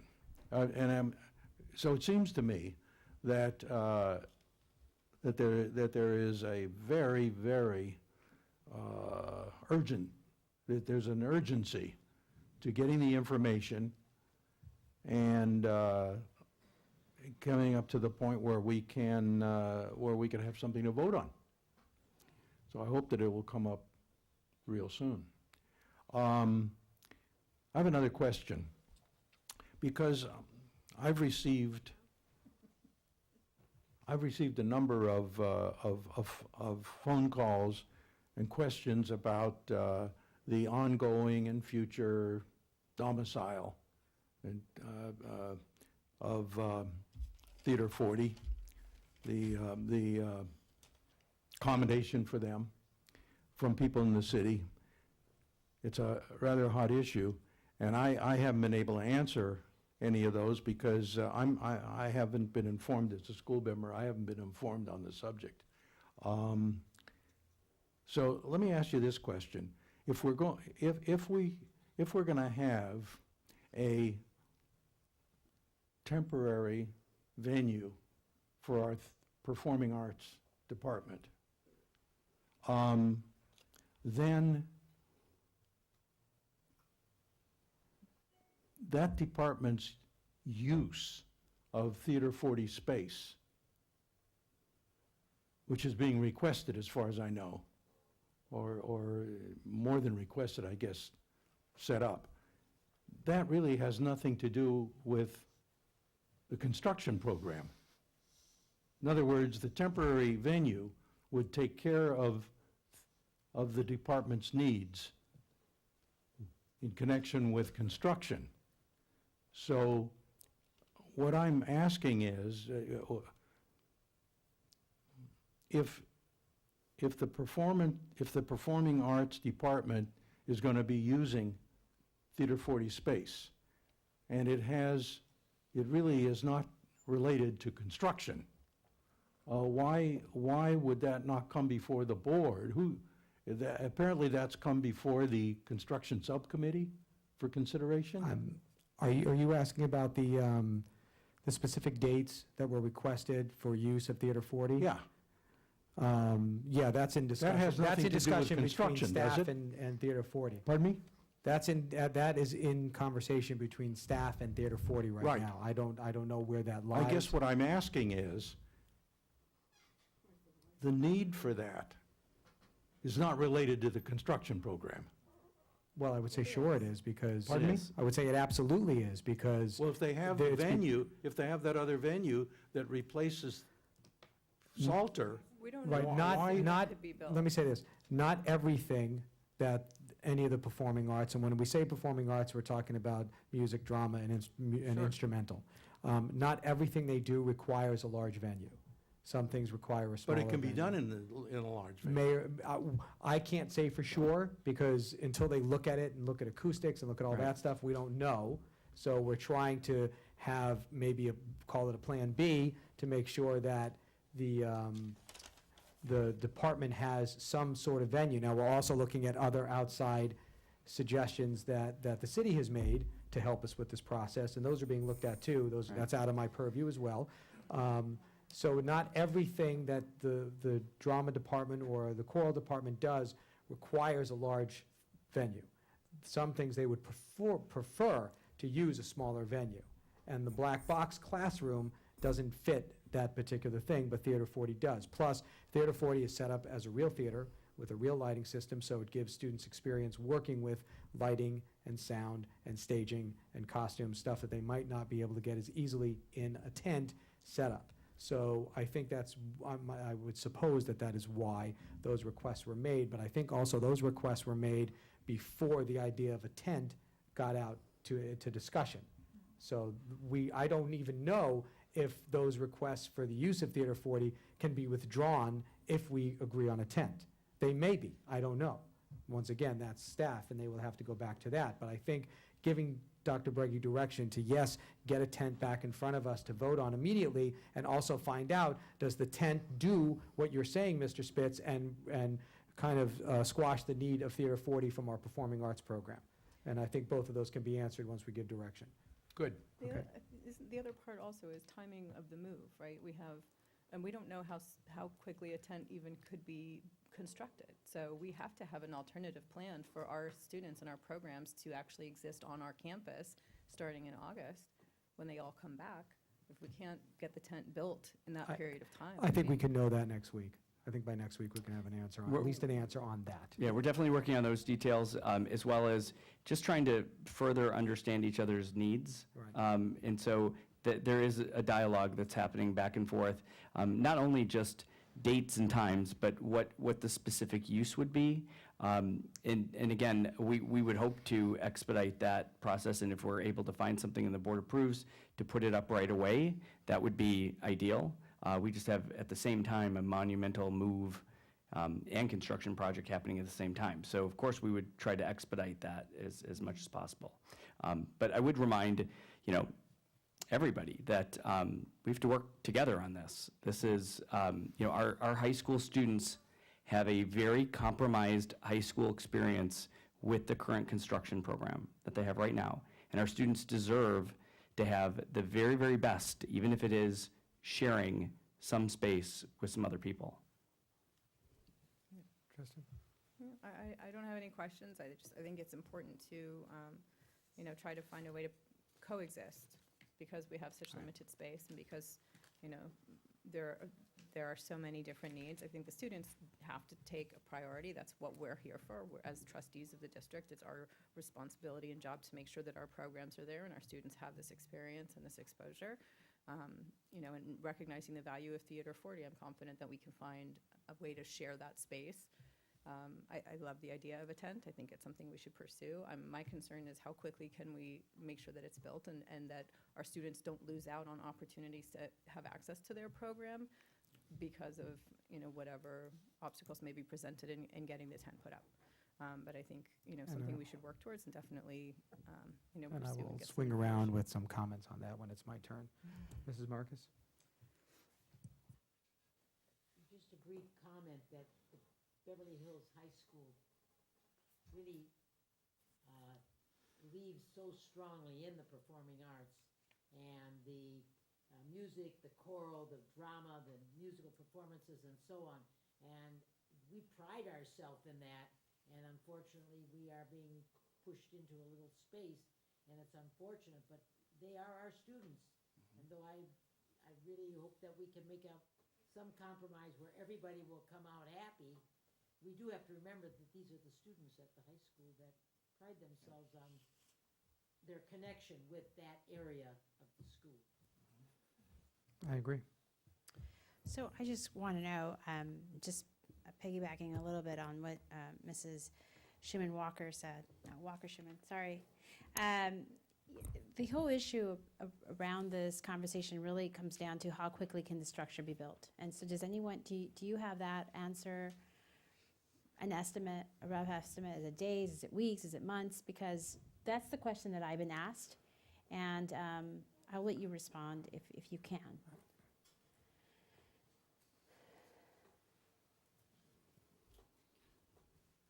The preliminary estimates and research is showing that it is possible to put a tent in place prior to the needs in the fall semester.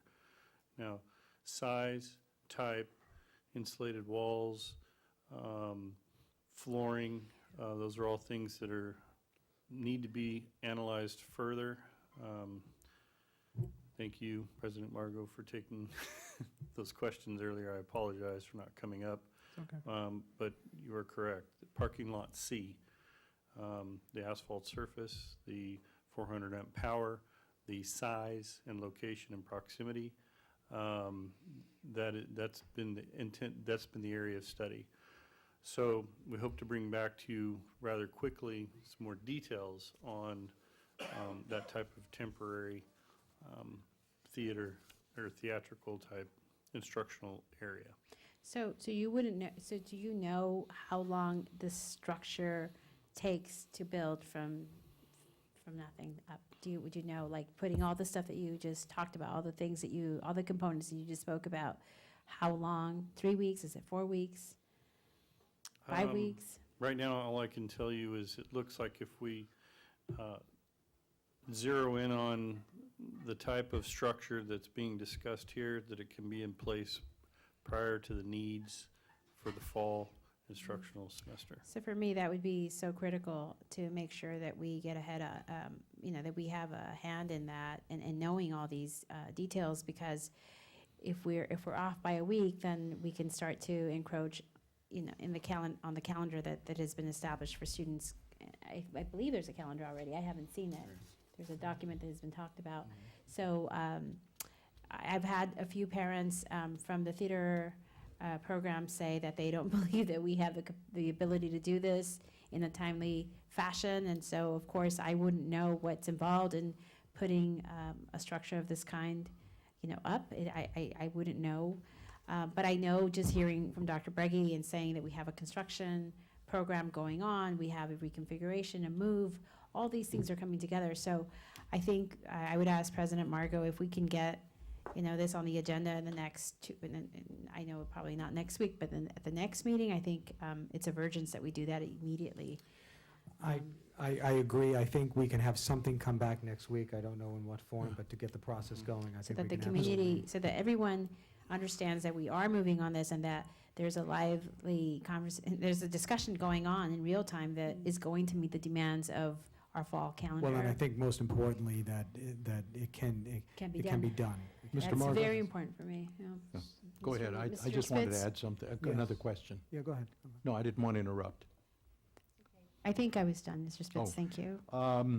Another thing that I would like staff to check out is the legality of having that kind of a structure on a school property. That, it's Mr. highly- Spitz, that I've done my homework on, and I know that Dr. Breggy has too.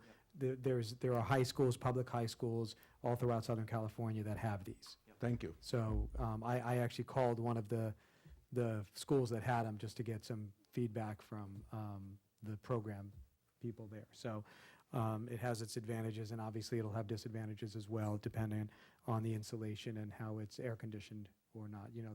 That's about the biggest issue. But I was that's- thinking about such things as fire hazard and so forth. and They're so all on, they're coded, they're all protected, and they're allowed. So, and I believe it's a very quick approval process too, right? Yeah, that's as far as I got. Okay, so you have support to move forward with the tent from the board, so we can get that, and hopefully, once that is in motion, we can clear up the scheduling issues with the Performing Arts Department in relation to what they really need, Theater 44 or not, and if any other thing. By the way, I did want to say thank you to the council members that have been meeting with Isabel and I, and the city manager, George Chavez, who is working to help us in this situation, working together with the school district to try to maintain Theater 40 and see if there's anything they can do for our students as well out there in the ether. So I just wanted to say thank you to them. And that is it on that issue. So thank you, colleagues, for moving forward with that. We have one last discussion item here regarding Board of Education ad hoc committees and possibly getting some clarification on things. So I know, Mrs. Hacker, you brought this up. Did you want to kick off the conversation? Sure. So I just wanted to have a conversation with the entire board about ad hoc committees and where we are with those appointments. I know that there's been a new one, or we just revisited our, the security ad hoc committee. I know Mrs. Walker-Schuman, did I say that right? I did, attended the Traffic Commission meeting recently, the Traffic and Parking Commission. And so just wondering if we're going to have, I think it's a great idea that we have, being that we're reconfiguring our district and there's a lot of moving parts with traffic, I think it would be a good idea to have a board member there. And so I think it's just important for the five of us to have those conversations. We do have board policy that says that we have to have that discussion and make those appointments in public, and so we haven't done that. So I'd like to just make sure that, just a little bit of housekeeping here, that we are all informed and that we have an active role in playing, in making those appointments if we need to. So I'll open it. I'm happy to have that discussion. Okay, so let's begin on your Traffic Commission. Well, your suggestion to get No, a board member on I the know traffic that, commission. I know that Mrs. Walker-Schuman attended, and that was based on a conversation you had, you said, with some of the commissioners. It was based on the last meeting that they had on the 4th of April. They had mentioned, all of them actually had said that they would prefer that they had someone from the school district represented at their commission meeting when they were actually talking about traffic mitigation and how it relates to Beverly Hills Unified. So when it was placed on the meeting for May 2nd and they made their agenda public, I volunteered to go. So I know that the district, we as a board haven't had the report yet. I did watch that meeting, on, the video, and so we wouldn't be ready to present any position or findings in our report, right, Dr. Breggy? Because it hasn't been yet, that report hasn't been completed. No, the staff has been sharing data back and forth continuously. Outside of the commission? Yes. Mhm. Okay, so Mhm. we weren't, so that's why I assumed we didn't have anyone at the commission, but. Well, I guess the question I would have is because we're talking about ad hoc committees. No, So- we're actually talking about a commission representative because we have representatives on human relations and health and safety. Okay, I was just reading it on the agenda as ad hoc committee, so I just wanted some clarification. Well, the traffic commission is not Not an listed ad hoc. on the actual agenda. This is just part of the Okay, right. discussion. We will get to the other ad hoc committees in a second, so. Maybe it's not necessary. Well, I don't, we could, if we want to have a board member represent, as we do in the other commissions, at least until the issue is resolved, maybe August, September, like a temporary representative on that commission, so we can keep the conversation open, that would be fine. Or it's a public meeting, any of us are entitled to go Sure. anyway, so I we can do- just make sure somebody goes. Right, but I would suggest that if Dr. Breggy's staff is having a conversation with city council, maybe that's a way to start, just because we don't have all the information yet. Would There- you agree? it's I not a mean, I don't com- want to, represent, I don't want to take a position in public that we're not ready to take because we don't have the information. Do you understand? You're specifically talking about the traffic. staff related to traffic. So the staff, The the staff doesn't meet with city council, our staff meets with their staff. It's beyond the council and the board right now, it's just staff and staff meeting. If we go to the commission and we're going to present facts or a position for the district based on traffic as it relates to reconfiguration, I think that would be premature just because we as a board haven't had that information come before us. Right, That's what but I'm saying. my understanding is they asked Would for you agree, somebody to Dr. be Breggy? there. So, I didn't hear that, but. well, certainly information should be provided to you first before it's public. But if it's staff to staff, those are collaborative type meetings, so that wouldn't be, I wouldn't consider that to be something that would need to go to the board first because staff is working on it. A commission meeting, however, that is a public meeting, and that's why it wouldn't be appropriate for us to attend and be sharing information that the board hasn't seen yet. Right, in the last meeting, my understanding is that the information was shared was generated by the city staff. Correct. Yes. Right, it wasn't, we weren't presenting information. Correct. Available for questions. Was our representative available for questions? Is that the purpose that he served there at that meeting?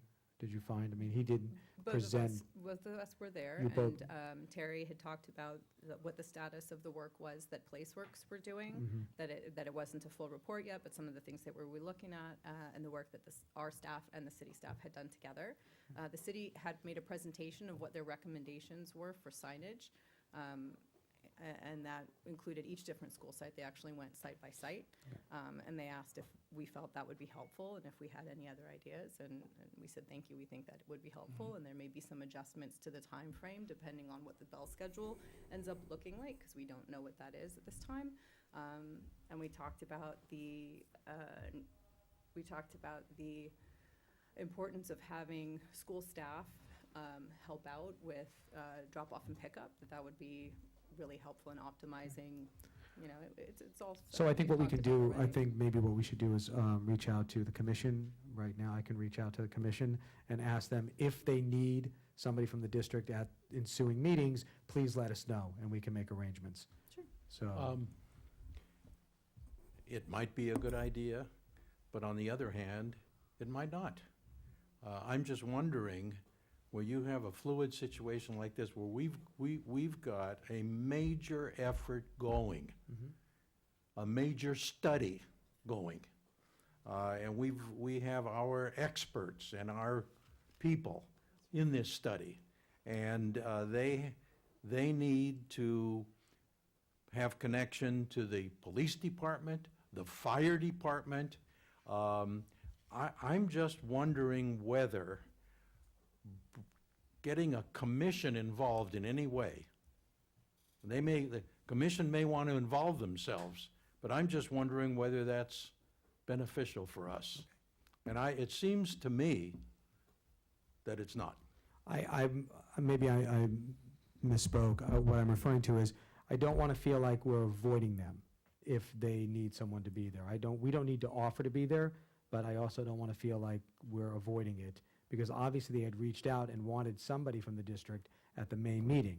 So I'm saying that, well, we didn't impose ourselves on that meeting. And I believe it came from the head of the commission, the request, is my understanding. But like, I didn't get an email on it either. So, Mr. Spitz, I agree. It's right now it's for the staff to work out. I agree with you on that. I was saying, so what I'm hearing is that we don't need to involve ourselves with a representative on the traffic commission at this point. Yeah, But we are entitled to attend if we'd like to. The commission could at some point involve themselves as another hurdle. Understood. And Say no that's more. the last thing we need. Okay. Okay, then we'll leave it as it is then. Thank you. I think So they've let's- taken it up, I think they've taken it up without our suggestion or recommendation at all. This is just something that the Traffic Commission had taken up on their own because it Right. relates to traffic and parking in the city. Right. So, this is something that's on their table, that they're spending a lot of time on and helping, to try and work out. They have their role. I think they expect that we have our role, and they're hoping for a collaboration, which seems that it's happening. And Yeah, I think that's and important. I agree. I think that I did listen to the last meeting. I was not able to go, but I do think that there's a timing piece to this, as we need to be ready to present that information as well. But I do think, there were some good suggestions that came out. I enjoyed listening to the meeting. And so that's the kind of relationship we want to have. But I don't know that we're going to be able to, kind of be directed by somebody else's timeline. Even though they're wanting to be helpful and they're wanting to partner with us, that's great. But I think that, we need to have that freedom to be able to collaborate with staff first. Okay. All right, Mrs. Marcus. Okay, well, first of all, I would like to make a correction on the Board of Education Ad-Hoc committees, because there's nobody actually listed for health and safety, and I have been attending the health and safety meetings. Ms. Walker-Schuman and I traded places, and so it should be noted that on this thing, I am the representative from the school board to the Health and Safety Commission, which is not noted on here. Good, well, that's why we're having this discussion. Little housekeeping, we'll get it all cleaned up. And also the steering committee is not on here for LAG, which was also. Mr. Spitz and Mrs. Marcus. All right, and the thing that I would just like to make a comment about what we've just been discussing about representation on some of the committees, which we do not normally have a representative on. When the president or vice president or the superintendent gets a feeling that we should have somebody there to be listening or observing, I think that at that point, if it's not one of our normal committees, we should make a point of asking some member of the board if they can represent us at that meeting, or if the president wants to go, or whoever wants to go. But we should be notified that there's an opportunity because I sometimes feel that, and this is just personal, that I am not getting as much information returned to me from some of the things that are going on in some of the committees. That's just my personal feeling, from the facilities committee or from the other committees. I don't often feel that I'm getting enough information back. Okay, That could be the one thing. So I like that suggestion, and in the past, we have tried to, and it doesn't always stay up front in our head, is have monthly committee reports that we can put on the agenda, and each of us that serve in different committees can bring that to we can have, under professional official business, do a brief summary of what we're doing in our committees. And one more Does that thing. work for you? Yeah, that's fine. Okay. No objection then. Good. I would just like to announce that I am officially probably going to go to a, what is it, the meeting on Thursday. Monday, yeah, we're gonna go Monday. To Montebello. So. Thank you for doing that. Thank you for representing. I do appreciate that. Okay, so. Going with Mrs. Hacker, by the way. Thank you both.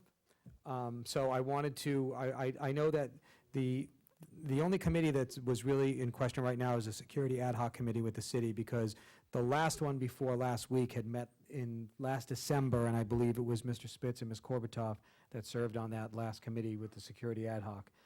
So with Ms. Korbatoff no longer on the board, we had to get two people to get to that meeting.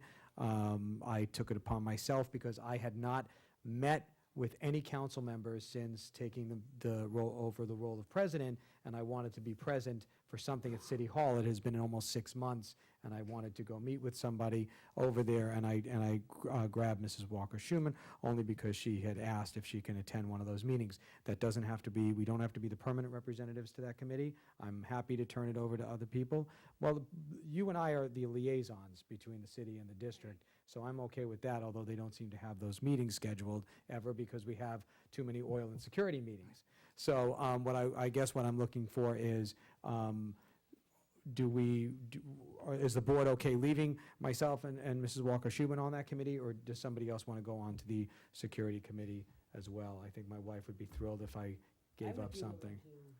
So, to the, I get to do whatever I want, don't I? Okay. That's, I think, difficult. So then we could duke it out over the last seat here. So, So I think because Mrs. Marcus is next in line to be vice president, I think also, it is important for her to get involved, and I know that she's not involved in construction. And so for that reason, I would be, more favorable to have Mrs. Marcus be part of that. And then next year, it would be both of you. I think that would be the fair thing to do. We can discuss it next year when it comes up again, but, I'm open for discussion. I know that you thought that it was because of construction, or that there would be a caveat. No, there was no caveat. She had asked me to go Someone said that sit to in with me, the I council, remember. so I didn't know, Mrs. Marcus hadn't expressed interest in serving on the ad hocs yet to me, and I know Ms. Walker-Schuman did, so that's the only reason why I put her on that one. I will tell you I'll leave it to that you being guys. that they had a meeting in December and in April, or the beginning of May, the security ad hoc, there's only been 2 meetings a year. Listen, there's a very good chance that there might not be another one, but if there is another one, I'm happy. I mean, I can acquiesce to Mrs. Marcus and Mrs. Walker-Schuman. It doesn't matter to me. I'm more interested in getting together with the mayor and the vice mayor and actually getting down to some brass tacks. So if another security ad hoc meeting is called and nobody has any objections, I will send Mrs. Marcus and Mrs. Walker-Schuman. Okay? Does that work? Thank you. Okay. We also have, don't we have, or have we recently had at some point a tech committee? So it's interesting because I saw that in the PTSA newsletter that they are recruiting members. And in the past, we have had a board member there. It was usually, remember at the time, it was always forever the former president, or I think when I went looked in the minutes. So I'm not sure how those appointments were made, but they haven't, since last year, I don't think they've looked for a board member on that. But I know that we did have a board member. Would you agree, Mr. Marco? Remember they used to go to the city and meet with, Yeah, well, I don't know who served on that. Was it? On the minutes I've seen, I think Howard and Mr. Goldstein, Mr. right. Goldstein and Ms. Corbetto, I think. Okay, yeah, I don't, we haven't been asked to come on to any of those right now, and I don't think it's necessary. Are you talking about with the city, the tech with the city, or just in? There used to be so I'm confused 'Cause I about know we that, had- because I know we we had had one an with the internal. city, and we had an internal, and Right. the one that I just saw was a TAC committee, which is, I think they used to sometimes go off campus, and the whole conversation about the cameras was part of that discussion as well, but we always had a board member present. So I agree with Mrs. Walker-Schuman. I think that or Board Member Walker-Schuman, I think we should definitely have a board member there. Okay. So I'll bring back to you, let me meet with I'd like to appoint Ms. Walker. Bernadette and find out when those meetings are. And then I'm happy to let you know when that is. Fabulous. Okay. Is there somebody that has interest on that? I do. Does it, you do? I do, yeah. Happy to go on there. My last name's Hacker. I can go on there. I think that qualifies. It's appropriate. Okay.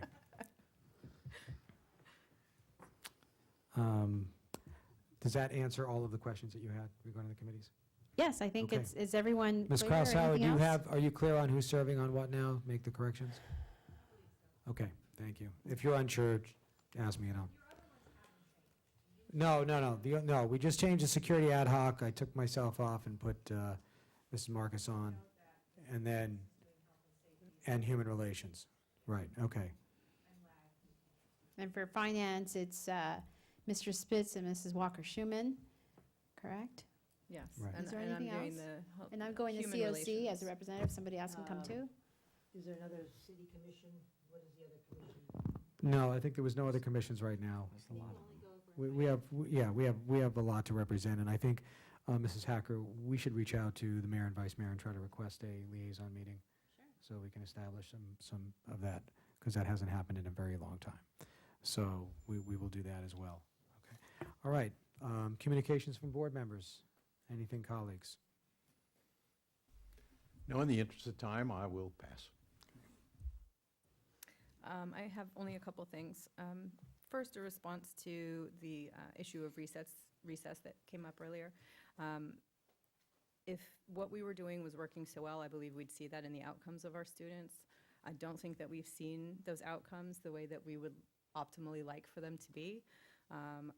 I think it's time to do something different. We can always change back to adding afternoon recess if that's what the data and the experience and outcomes show us.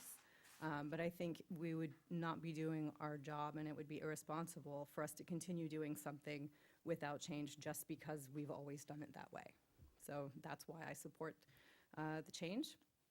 I know that there's a lot of anxiety in the district right now, particularly among the teachers and a lot of the administrative staff with the move.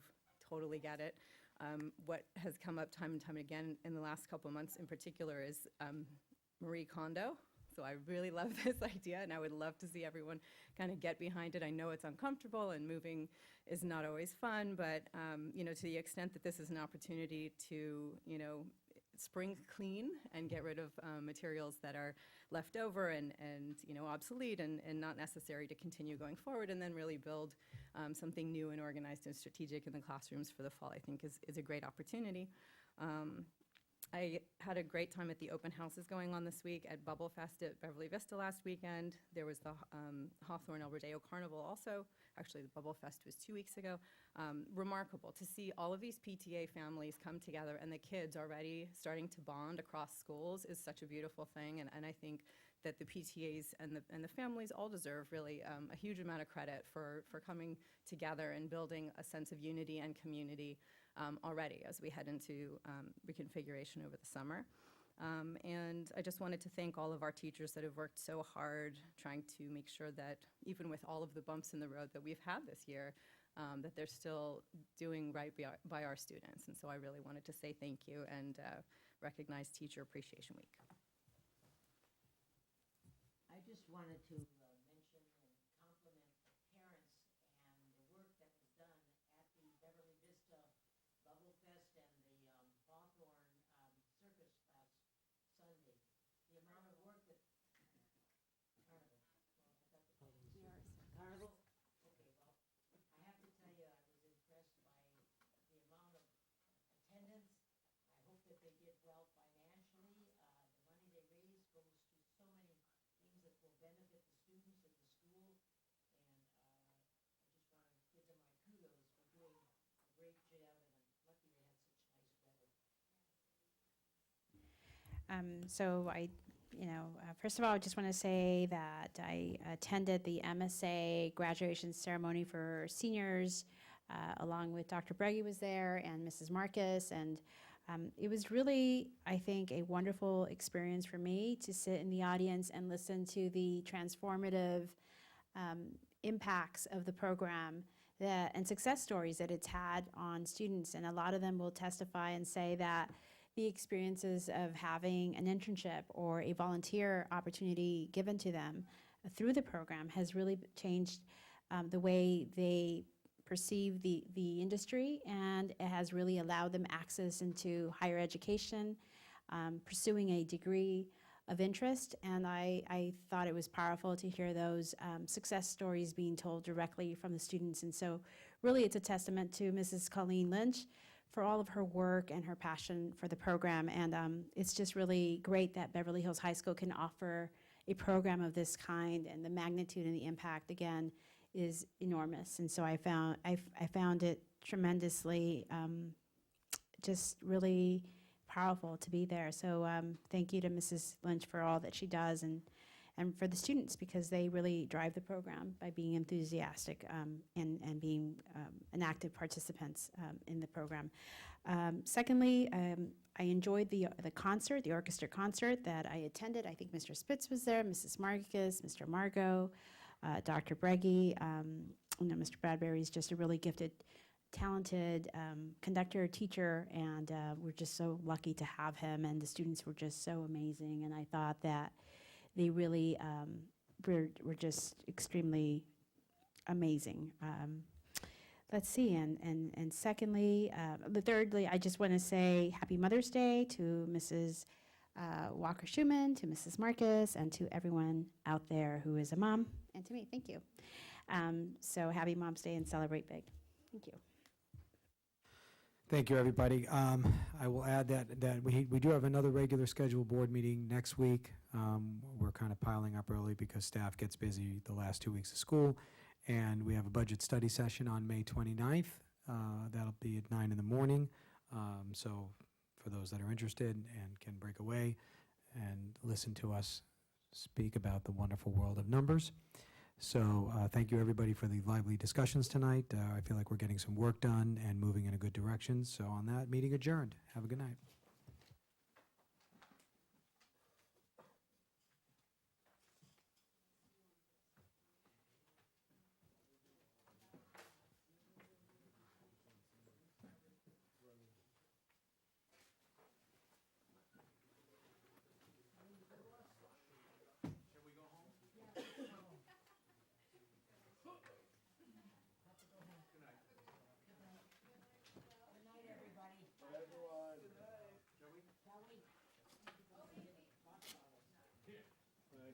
Bye-bye.